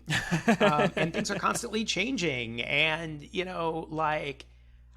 I analogize this to Wikipedia. I use Wikipedia all the time. And it's not that Wikipedia is perfect. It's that when you have a broad understanding of the topic, you just need prompts. And I can go to Wikipedia and I can look at something and I can be like, yeah, that's about right. Or, I don't think that's right. And then I can go look at the footnote, and then I can go, and so to me, an expert can use Wikipedia in a really successful way because you're bringing in all this expertise that allows you to kind of make sense of what it is you're doing. And I think it's the same thing for every field, where expertise is knowing is fundamentally knowing how to look something up, right? Like it's not that you look it up and you're like, oh, I guess whatever the book says is right, but it's knowing how to engage with a body of knowledge. Yeah, I think it's this meme in programming a lot that we're just like, because I write code all day pretty much, and when I'm not talking to people and asking questions, but it's this meme that we're just like paid to Google stuff all the time. And it's like, actually, no, like we're actually like probably some of the best people who can do that. Like it's a really good skill. It's absolutely a crucial skill To be able to filter out. It's true on Google, but it's one of the things about like this ability to filter stuff out as well. I'm guessing for you, it happens where there is a lot of talk about not just misinformation, but like an influx, like just too much, to the point where it's not that there isn't good data, there isn't good information, good insight. There's just so much that the signal to noise ratio is through the roof. Oh, it's actually no, really bad. I always get mixed up. But basically there's a lot of noise as well, and you need to cut through the crap. How have you approached that as well? Or when you get a new imagery, you were talking about the one in Iran earlier, like what are some of the ways that you've developed that over the time to trust a source or not? Yeah, it's a hard question to answer. I mean, a lot of times, I mean, my biggest problem with noise is I just don't notice the signal. And so, there is stuff that we just miss, and it stinks. And there's just kind of no way around it. I don't know. I'm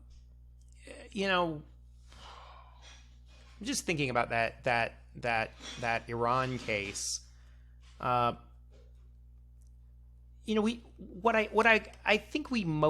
think the best way that we do this is we spend a lot of time in the office just talking about the big stuff, trying to get a sense of like where do we think we are kind of in a macro sense, like we have this idea of what I call verticality, which is we want to be able to go as quickly as we can from the smallest detail to the biggest conclusion. And the example I always give is when we saw a North Korean rocket engine with a purplish flame, we understood that meant that the type of propellant they were using had changed, which meant that it was a better rocket engine, which meant that they now had a plausible path to an ICBM that could hit the United States, right? So it's like you want to go from the tiny detail of purple flame all the way up to can hit the United States. And the reason you do that is because you're the way that we're looking for signals and the way that we're filtering noise is by having a sense of what is the big stuff that we're concerned about, right? So like when Kim Jong-un gives a speech where he says that they're going to go big in on tactical nuclear weapons, that becomes the filter that helps me know what is potentially important information, what I need to be worried about, and what I need to be looking for. So I would say it is that kind of big conceptual stuff mostly that guides us, but it's like not a perfect solution to the problem. And, so it means we miss weird stuff. We miss unexpected stuff because, we're guided by what we expect. Yeah. I'm guessing when it's something like I'm coming back to Ukraine a lot. I feel like it's one of the biggest and most relatable. It's a huge case Recently, where I'm guessing like this kind of hit the mainstream around I think March or February, but it's probably something that you saw coming a lot earlier, and then like comes from many different pieces as well, and you start to piece a story together. It's not one source where it's like, oh, this is happening. No, not at all. Yeah, you're right.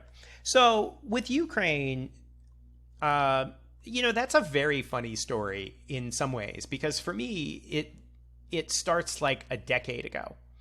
And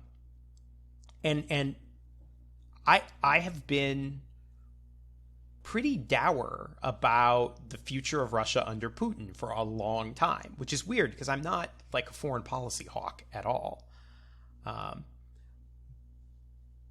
But partly that's driven, I mean, partly that's driven by traditional ways of knowing, but partly it's also driven by, looking at open source information. And in particular, watching people's access to information in Russia drop. So, for a long time, we were sort of aware and cognizant of those changes. And so when we saw, after like Russia's occupation of Crimea, there was a pretty big influx of military equipment into Crimea.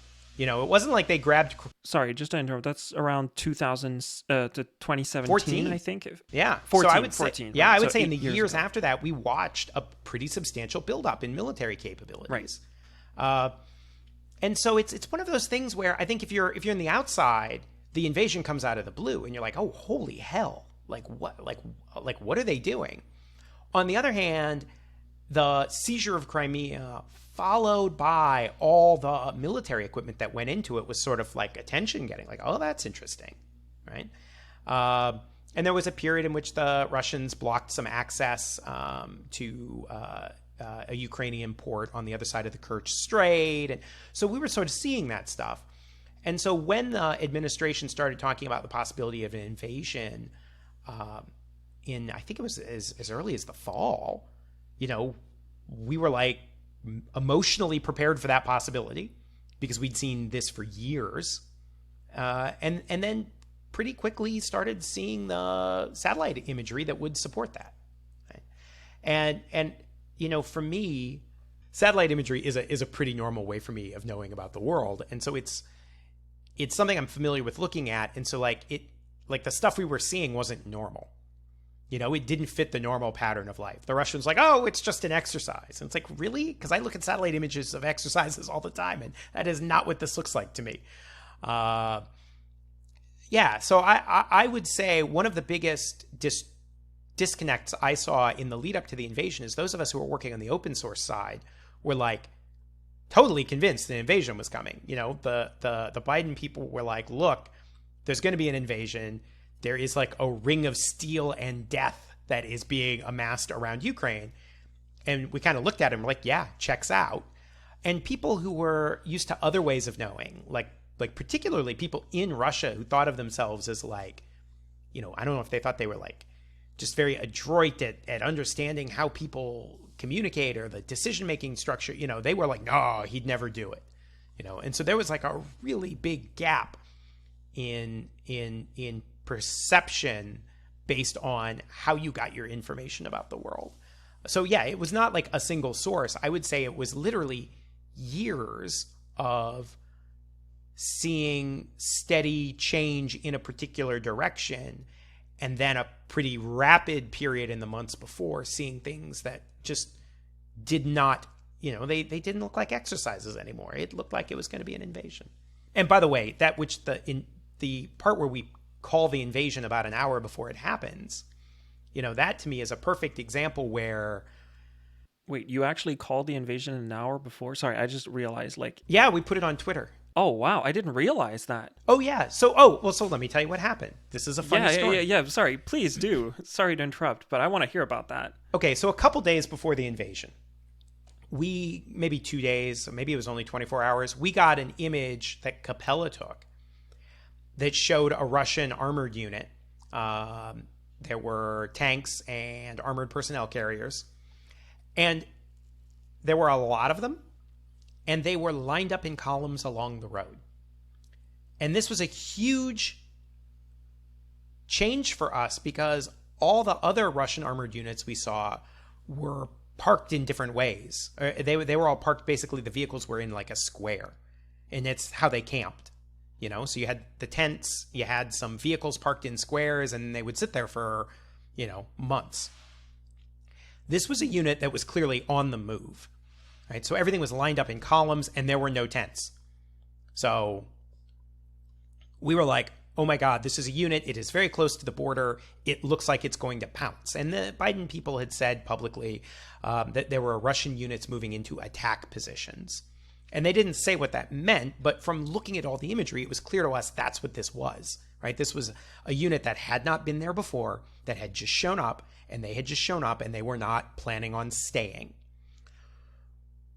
we then came across a TikTok video. A colleague at a different at a new space company had actually found it and sent it to us, where someone drove by the unit. And so we were able to confirm all the identifications of the vehicles because we had a TikTok video of the unit plus a satellite image showing it's ready to pounce. And then, but then we're not going to get another image from Capella for like 24 hours if we're lucky. So we're just waiting around. And one of my colleagues has the great idea to check Google Maps. And it's like 5 o'clock in Monterey, which is about 3 a.m. local time. In Russia/Ukraine, because this is on the Russian side of the border. And suddenly my colleague John Ford is like, oh my God, there is a traffic jam right next to where that unit is stationed. And we're like, wait a second, it's 3 a.m. There should not be a traffic jam. And it was clear to us that what was happening was the vehicles were probably getting up on the highway and they were probably preventing people with their phones from getting on the highway. So, right, that unreasonable assumption that we all have that you're going to get a minute-by-minute traffic update is true. You are getting this immediate update that, like, suddenly people can't get on the road. It's very funny because I'm like, holy crap, the invasion is starting. And all of my colleagues who are junior to me, a lot of them are graduate students, are like, do we really want to stick our neck out on this? So we sat there for like 5-10 minutes and watched the traffic jam slowly go down the highway toward the Ukrainian border. And finally, I'm like, we have to say something. And none of them wanted to do it, because I didn't want to like take credit. Like John's the one who found the thing. And John's like, I don't want any part of this. And so I'm like, fine, I'll do it. And so I put it on Twitter. And so we announced that unit was on the move maybe an hour before the first bombs fell. So I bought everybody pizza, and we just sort of sat in the office and just watched the war start.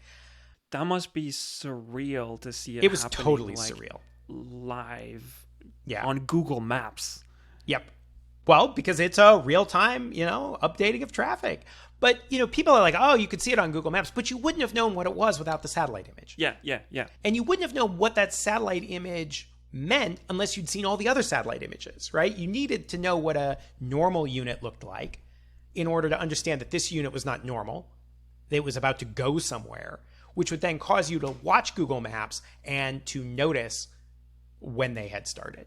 And so, it's not one piece of data. It's all of the data fitted together in a coherent picture. And by the way, the funny thing is, I don't know if you noticed, I can't prove this, but Google Maps a couple days later broke for like several hours.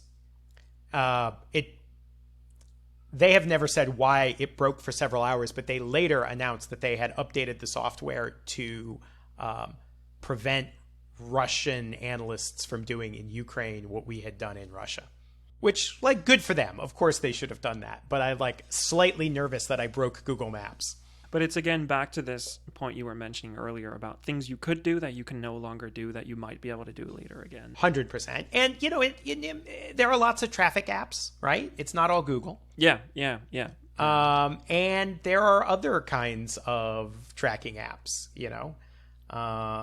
But there's this power by some of those companies as well. Like I'm sure you've seen that Yandex has changed the way they draw borders. They removed borders in their European section of their maps.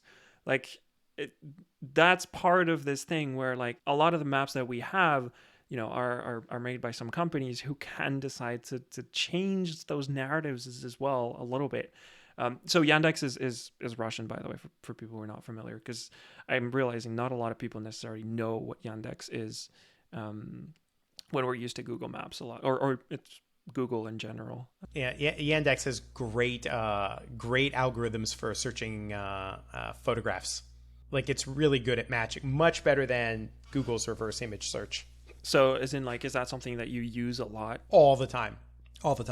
It's really good for faces too, except for it will find your Russian doppelganger. It has like a heavy Russian bias, so if you want to find the person in Russia who looks most like you, it's the way to do it. That sounds pretty fun. I mean, one thing I would say about the power of companies, because it is a real issue. Yeah. It's and we talk about open information, but the biggest purchaser of commercial satellite imagery is the U.S. government, and governments they can and they do purchase images and take them out of catalogs. I think it's even more than that. It's like a lot of the way that a lot of companies, like new space companies, spec their satellites is to fit like military requirements as well. Like it's even more than that. It's like at the design stage, yes. it happens at that point. And it's a real issue. I am philosophical about it though, because I love the history of cartography. Like, this whole endeavor of surveying and mapping the world is just the thing that I find most fascinating about human history. And like, map making is just inseparable from political power. The impulse to map things is it would be great if it was like, I'm here to save the rainforest, but no, it's I'm going to put a road through the rainforest and log this fucking thing, and I'm going to make $1 bazillion from doing it. Like as much as I value human knowledge and think that mapping and understanding our world is essential, it is so intertwined with political power that you just cannot look at a map, and at least I can't, and see anything other than a naked exercise of political power. Yeah, one of the things I spent some time in Australia when I was a kid, and one of the things that blew my mind was that maps were centered around Australia, in Australia. So that means that in Europe, they're centered in Europe, and so they're split along the Pacific.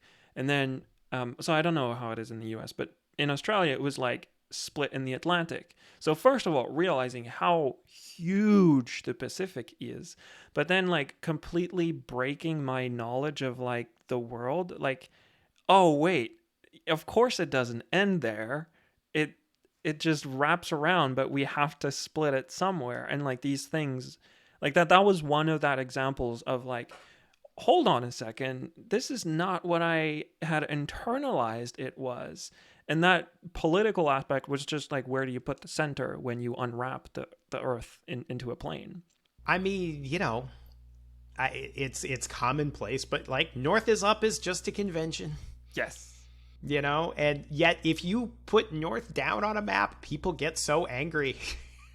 For the longest time, that was my wallpaper, like a map split in the Atlantic, flipped upside down, just because I thought it was pretty fun to have that. My favorite projection is to split the US in half.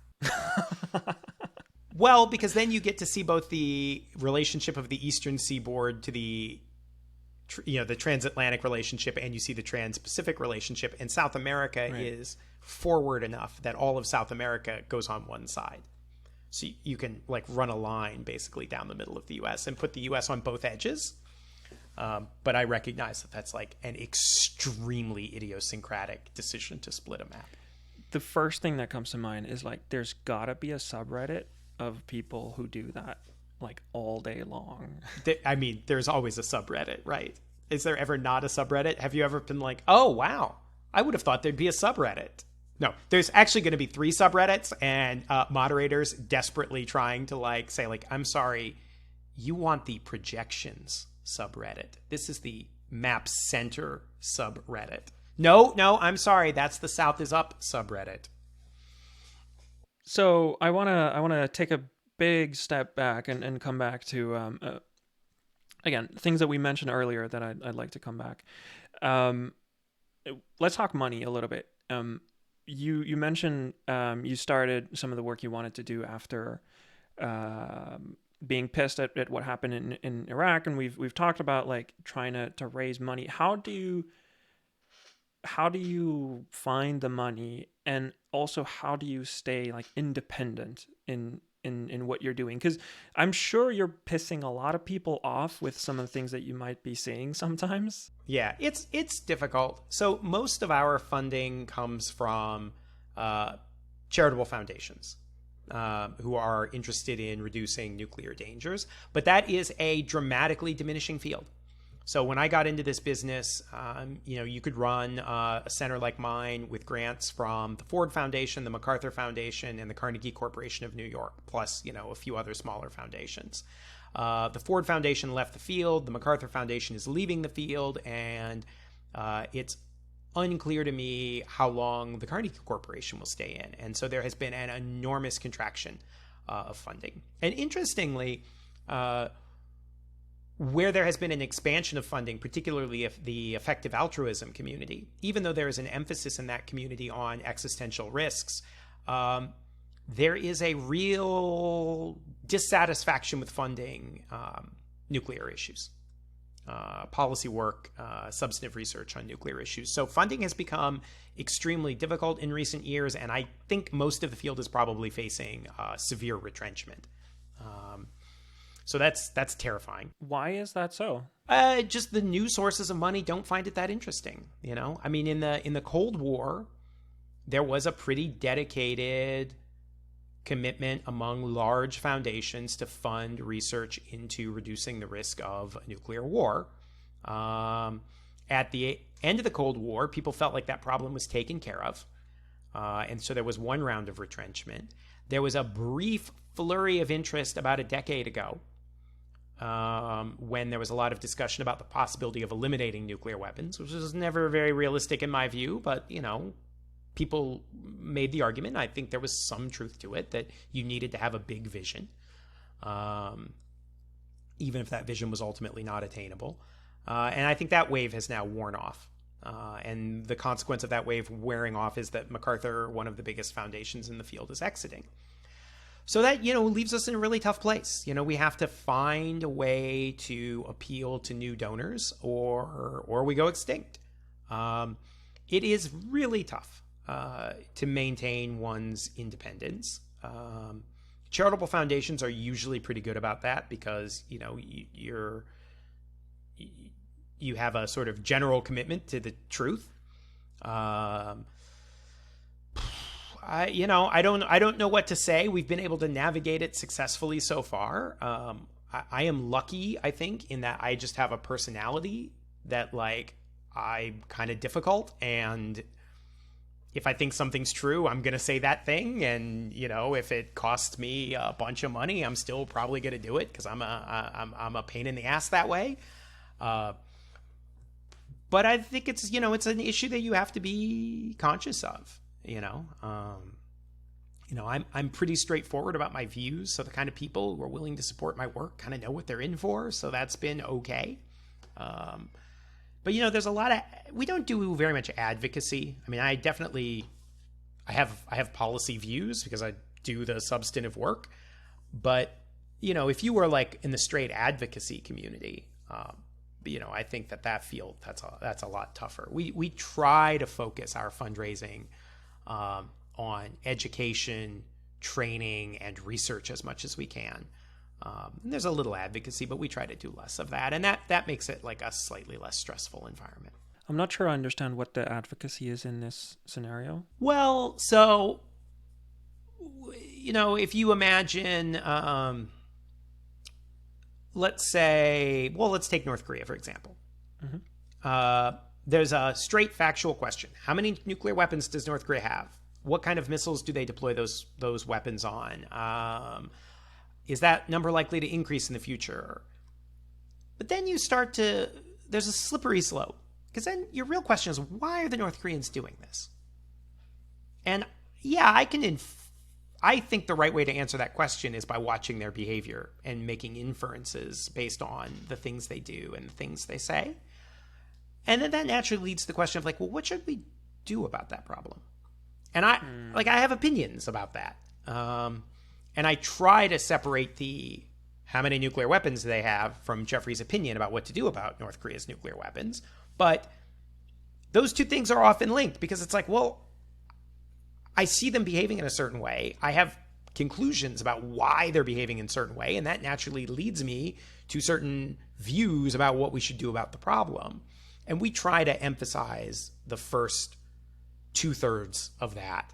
And, we do some work in terms of like, this is what we think the correct policy prescription is. But I try not to make that the majority of our work. Right. So it's like, can we here do something that would, like, as in the United States? I'm saying right. I'm not in the U.S. Right. But in the case of what you're talking about, like, should the U.S. do something that could, like, de-escalate the situation as well? That's what we're talking about on the advocacy side. That's right. And, that can get, there's some people who just do advocacy, right? There are just some people who have a view about like what the best policy for the U.S. is. And that's what they do, is they talk about that all the time. We kind of want to be in the space where like we're open to unpleasant information. Like sometimes we find things and I look at it and I'm like, oh, that's bad. Like that A is going to make people less likely to do the thing that I think that they should do. And B, it's just kind of dangerous. And I wish I didn't find this thing because this stinks. But like, I'm still going to publish it. Like facts are facts. And, like, am I delighted that China built Saudi Arabia a facility to produce missiles? No, I am not happy about this. Does that make it harder to, imagine some way in which we'll reduce the spread of missiles in the Middle East? Yeah, it makes it much harder. But like, I'm not going to pretend that that's not there. Right. And some people who do advocacy all the time, and not, most people are pretty honest, but, you'll definitely see policy fights break out where people will allege a country is doing something bad because they have a certain policy they want to support, or people will deny that the country is doing something bad because they have a different policy they want to support. And we kind of want to not be like that. We want to be in a position to say, gosh, we really wish the Chinese weren't building all these missile silos. And yet, here they are.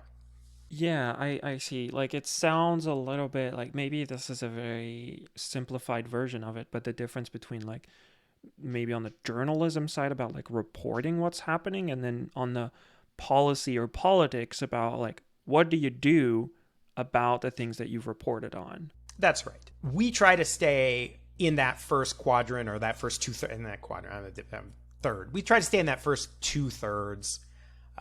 But, just naturally, like, you can't study an issue like that and not have opinions.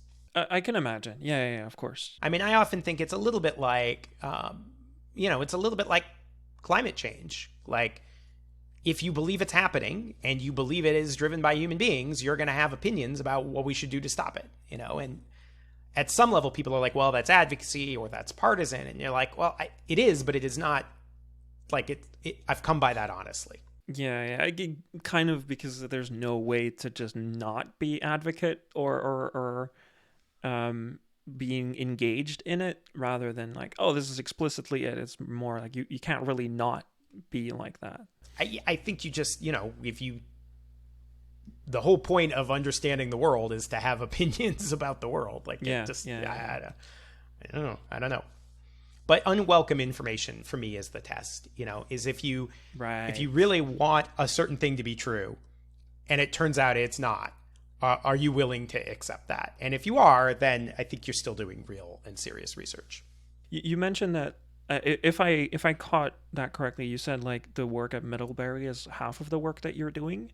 I wanted to touch on like what's the other half? Oh, well, so all of my work is at Middlebury, but it's split. I'm a professor on our faculty, and I'm also a director of a research program at this center we have at Middlebury. Okay. Those were the two halves, right? Yeah. I mean, the work is necessarily intertwined because, I'm going to teach a class as a professor on open source tools that I then use in my research job. But they're technically two different positions, and it sometimes leads to some confusion about like what hat am I wearing at a particular moment. Let's go actually on those open source tools. Like that's one of the things I wanted to touch on. Like we've talked about the data a lot, and But I wanted to talk about the tools as well. Like there's one thing about, here's all this data. We talked about the challenges of the computing. What are some of the tools that, is it like QGIS or like, is it also relying a lot on open source tools, or that's not as much? It's a mix. Right. So in terms of processing remote sensing data, we use a mix of tools. We are an NV shop, so we use NV in particular because they have a very good plugin for synthetic aperture radar imagery. So we do a lot of that. However, for a lot of applications, we just use QGIS. It's a wonderful program. It's just really, really flexible. Some people prefer it to NV. There are just some things in it that we can't do that we can do in NV. So, I would say we use both of those. Strangely, when we are producing imagery for media, we use Adobe Photoshop. Yeah, I've heard a lot of people doing that. Yeah. The reality is that the image that you are going to produce in a traditional remote sensing program like QGIS just isn't going to be as visually obvious to a person as something in Photoshop, in part because color control I think is a real issue. I mean, we imagine well, I want to know what the real color is. And it's like, well, that color is filtered through the atmosphere, and the atmosphere is not perfectly transparent. And so the colors that you're seeing from space are not the colors you're necessarily seeing on the ground. And, so I spend a lot of time trying to make sure that the colors in an optical image, or honestly, even in a false color near infrared image, are intuitive for people. The use case is different. In one case, it's data. In the other one, it's a visualization. It's like a piece supporting a story. So you don't need them to be the exact same thing. Where QGIS is made for this very like accurate manipulation of colors, of bands, because that's what you want. But then Photoshop is great for making stuff look good. Yeah, so I would say a typical workflow for a remote sensing product is we're going to open it up in QGIS. Just because we've got a bazillion licenses because it's open, right? I guess we don't have any licenses, but everybody can have it on their laptop, on whatever device they have, and you're just going to work with it there. And then if you're really interested in it and you want to do something fancy, maybe it's a radar image, maybe you want to do something with band math, then, we've got a few NV licenses. Let's open it up in NV, and we're going to get like a little extra there. And sometimes the NV product will publish that, and that can be really great. But then, if we're giving it to CNN, they're going to be like, what is this crap? And it's like, well, that's actually a really, it's funny. Like, I'm looking at the output from NV, and I'm like, no, this is great. This is, I can see, like, the stretch is perfect, and I can see all the detail I want to see, and they're like, yeah, but that's not a normal color for a tree. And it's like, we're washing out all the detail I don't care about, right? So I can focus on the detail I do care about. And so then it's like, all right, well, I'll open up in Photoshop and I'll make a pretty version for you, but just know that I like the NV version better, So that's kind of our workflow. Have you guys developed tools as well? No. Like to do specific workflow or something? No, we haven't. We've been talking about, we have one person on staff who can code. And, he does a lot of our radar work. And I think he has had to come up with some bespoke process flows for doing large amounts of radar data. So he will do some coding so that he can mass download images into like a bunch of change pairs and let it like run overnight. But that kind of workflow stuff pretty quickly hits the limit of what we're capable of doing in terms of computing power and nerd resources.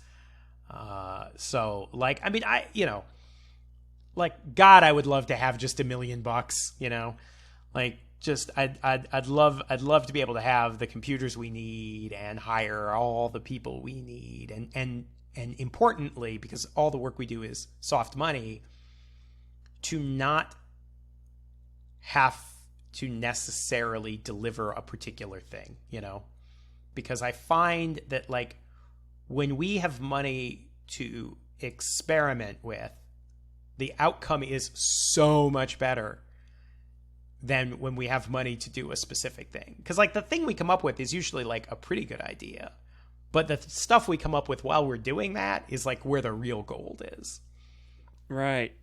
So, like, have it more as a no guarantee environment of like what the output is, rather than maybe on a, like, if it was a contract or a project-based financing where just because I'd like to be able to hire some computer scientists, and, you know, there's like a million things I'd like them to do, and maybe some of those things are bad ideas, and we would get to the bottom of that, right?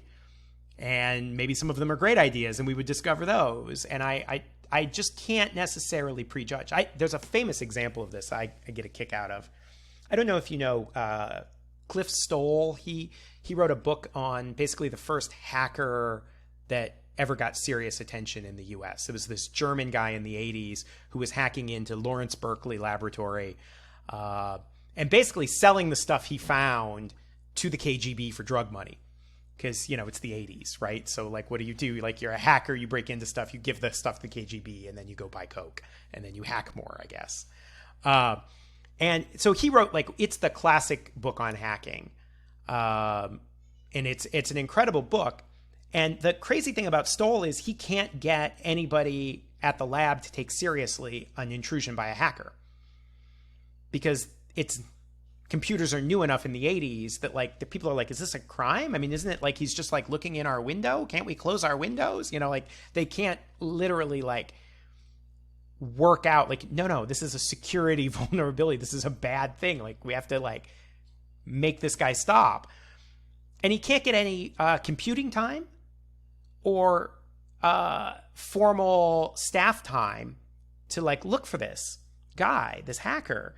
And he goes and talks to Luis Alvarez, who won a freaking Nobel Prize, okay? And he's, like, lamenting to Alvarez that he can't get any money to do this work that he knows is really important. And Alvarez is like, look, kid, this is how it works. You do the interesting stuff on your own time. And then when you're done, you raise the money. And you just give them the stuff you already did. And then you steal that money to do more interesting stuff on your own time. And you just keep doing that over and over and over again. And I remember reading this, and I'm like, if Luis Alvarez and his Nobel Prize is like, oh yeah, that idea is way too good to fund, you're going to have to steal the time, that's how it works. Like, what chance do the rest of us have? So getting that kind of flexibility to bring in the people that we need and give them the resources we need, you know, it would be just an enormous game changer for us. But you know, the reality is we're going to have to keep doing it in this piecemeal way. And I think we've been pretty innovative, all things considered. Do you think, like, the situation in Ukraine has, like, maybe tipped things back in favor of the work you're doing? No, and I'm baffled by it. How so? I don't understand it. I just people are just very confident that nothing can go wrong with nuclear weapons. Oh. And it's like, have you met the humans? Like, you've met the human beings, right? Like, what do you mean nothing can go wrong? Like, people are insane. Of course something can go wrong. I think that there is, you know, what if I'm being serious about it for a minute, I think we often experience this. It's a problem set where the worst outcome is so awful as to be functionally unthinkable. Right? If you carried this stuff around all day, you'd be like me, and nobody wants that. And it's not clear what you can do to make a difference. Like, it's not like buying mosquito nets.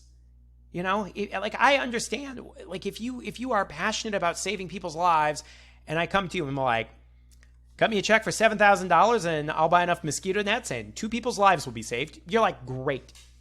I bought 2 human lives for $7,000. That's awesome. Right?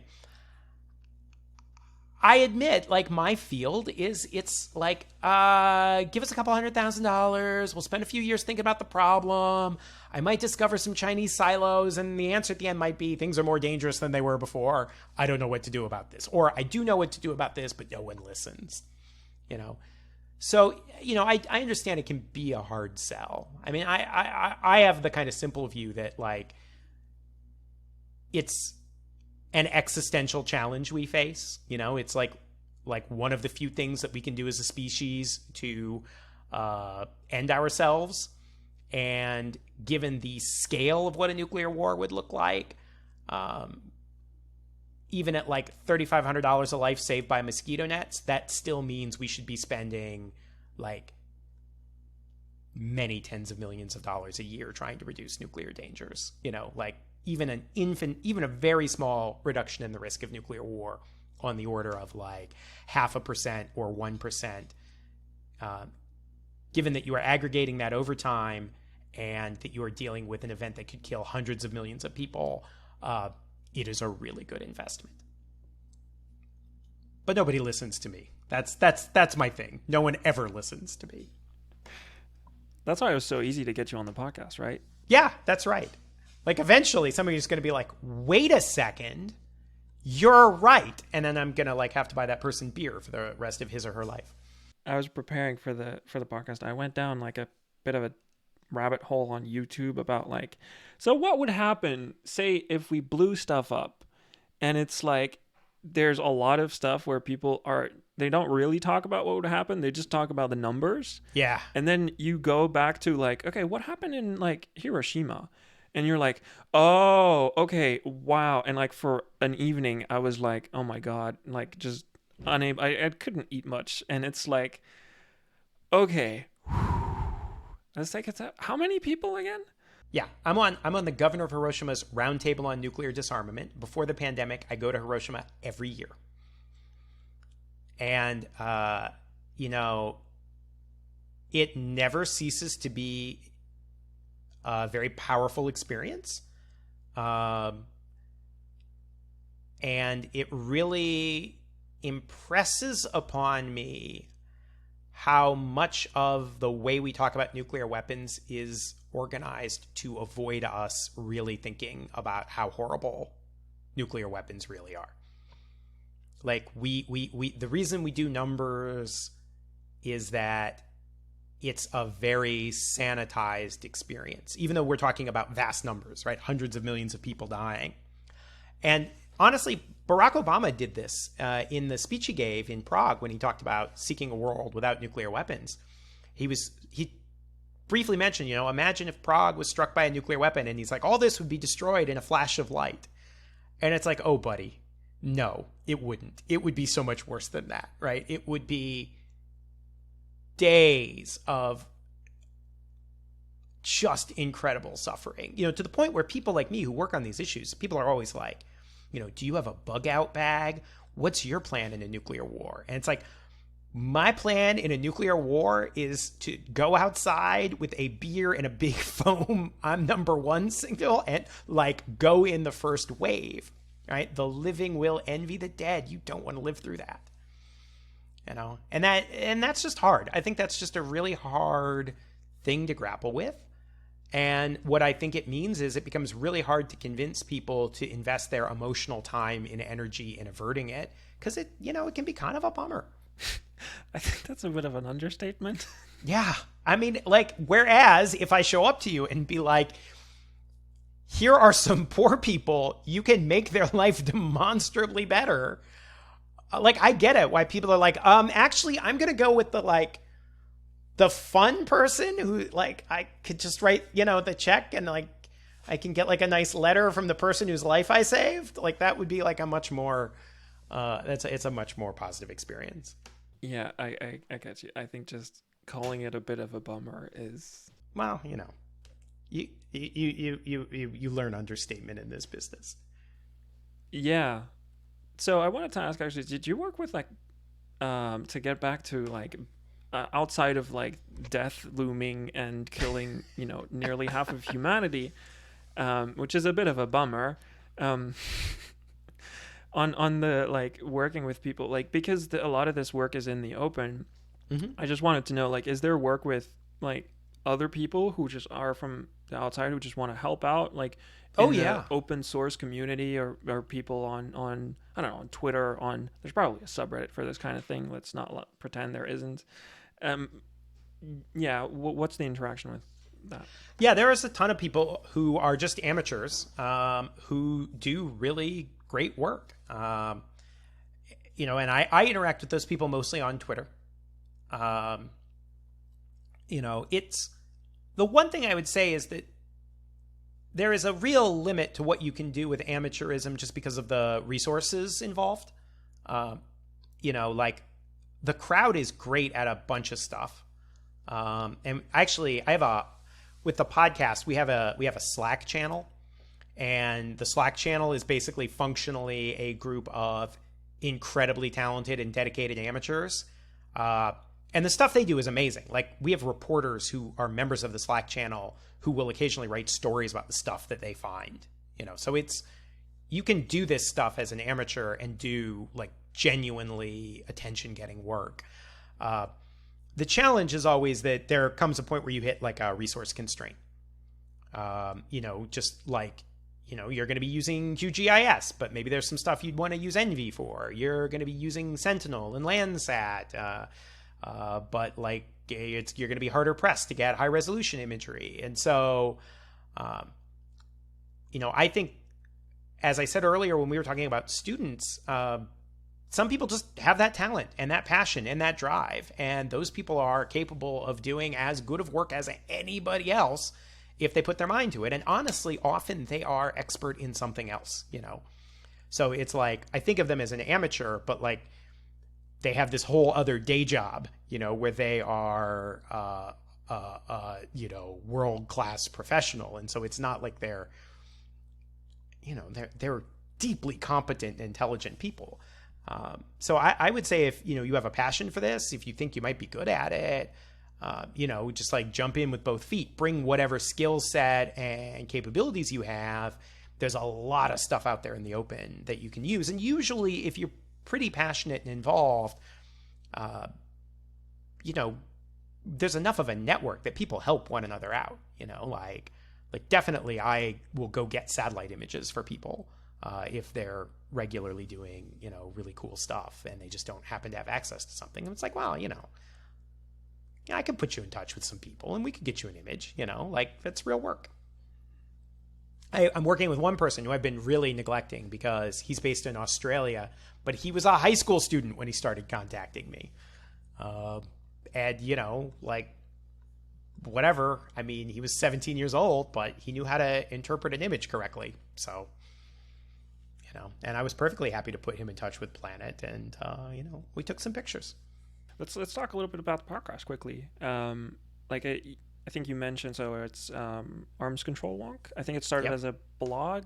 Is that what you had mentioned? Back when people had blogs. I mean, it still exists as a blog, but why would you go to a blog, right? Why would you start one is the question I want to ask. Oh, that's easy. So that was in that Irak period. And there was this gatekeeping function that was going on.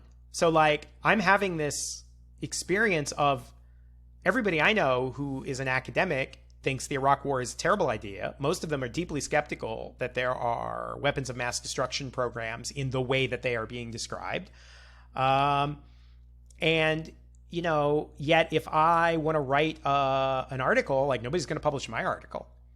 I would often write these letters to the Washington Post and the New York Times. They would never publish my letters, who the hell are you?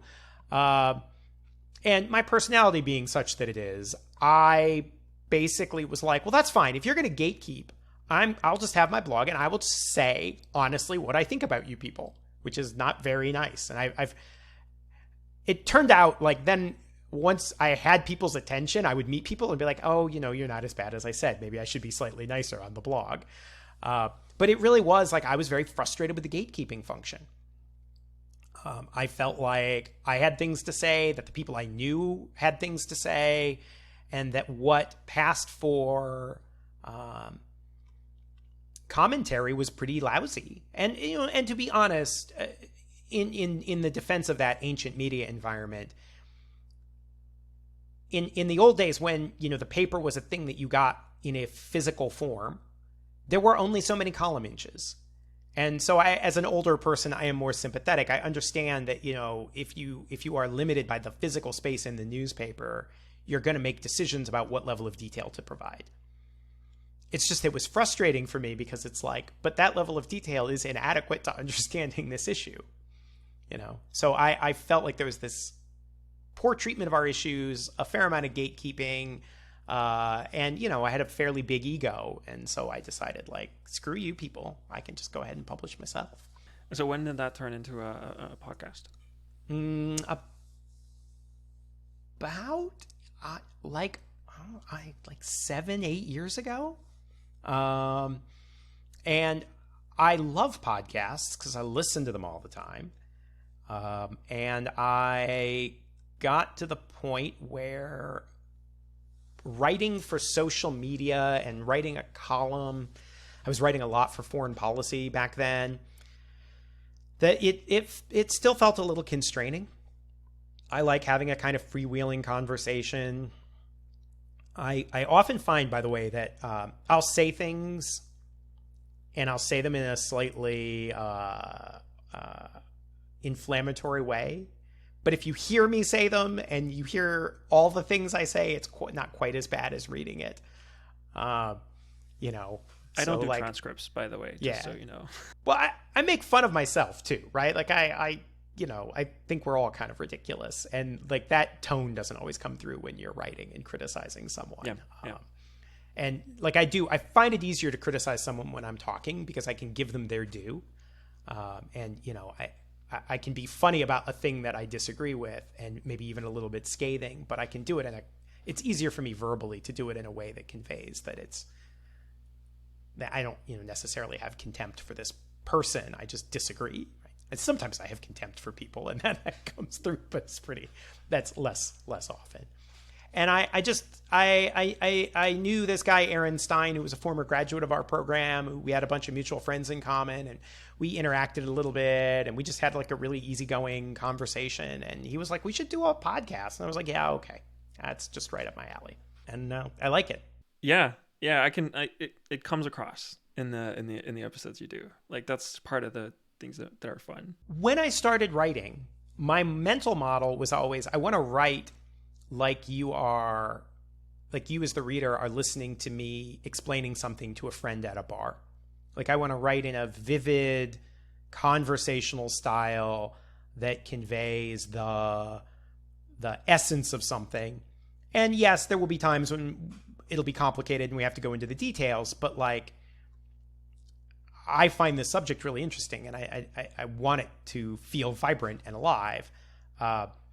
It's actually easier to do that talking than it is writing. I'll put that in the show notes for people who want like more on the, a lot of the things we talked about basically, but focusing less on the methods, but on the results, which is a perfect segue into how I usually round off conversations. I like asking people for books or podcast recommendations, mostly because I think they're pretty telling on like people, because like books and podcasts usually take quite a bit of time, and also they communicate, you probably know that, but a lot through word of mouth. There's not an algorithm that recommends books and podcasts that much. So yeah, just if there's maybe a book or two, and same for podcast, nothing necessarily to do with anything that we talked about, but just something that you think is worth sharing. Well, so whenever I give a recommendation like that, it's basically a book I'm reading recently that I really like, because I have strong recency bias. And there's a book called The Map Makers by John Noble Wilford, who was a science writer. And the book's from 1981. I love reading old things. I think we neglect fantastic things from the past just because they're old. And it's a history of surveying and cartography. And it runs from the earliest efforts at surveying and cartography up into the kind of modern era in the early 1980s. And so you get, it ends with like Landsat and some of the early remote sensing stuff.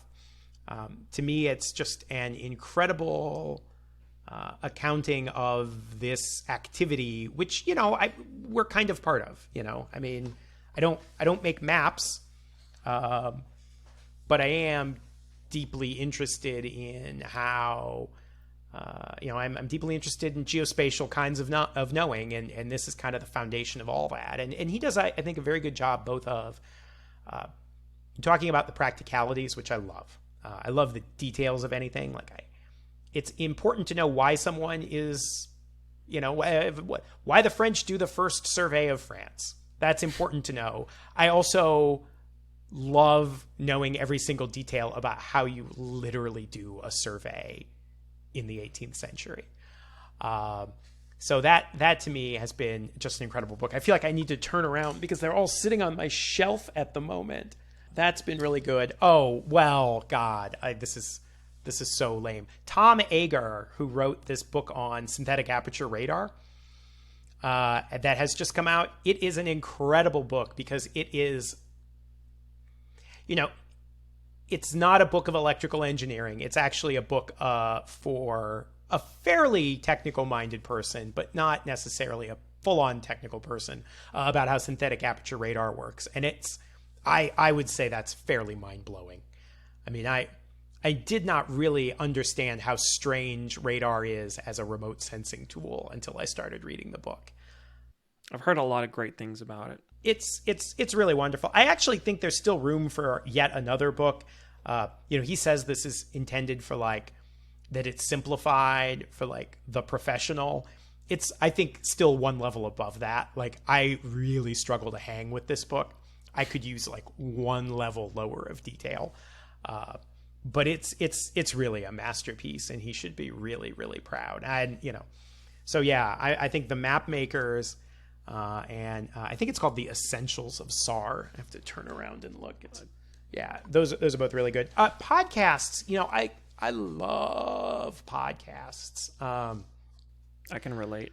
I think that there are so many. I'm a real sucker for BBC has a podcast called Witness, which are these short little bursts of, they'll take some historical event where they often have audio archive from the time, but then they also have maybe a contemporary interview, and they stitch it together and they tell you about some small event in history. And what I think is so artful about it is how thoughtful they are about what stories they choose to tell. They are incredible at telling stories that when I look at the podcast, I'm like, I have zero interest in knowing about this aspect of human history. And then at the end, I am obsessed.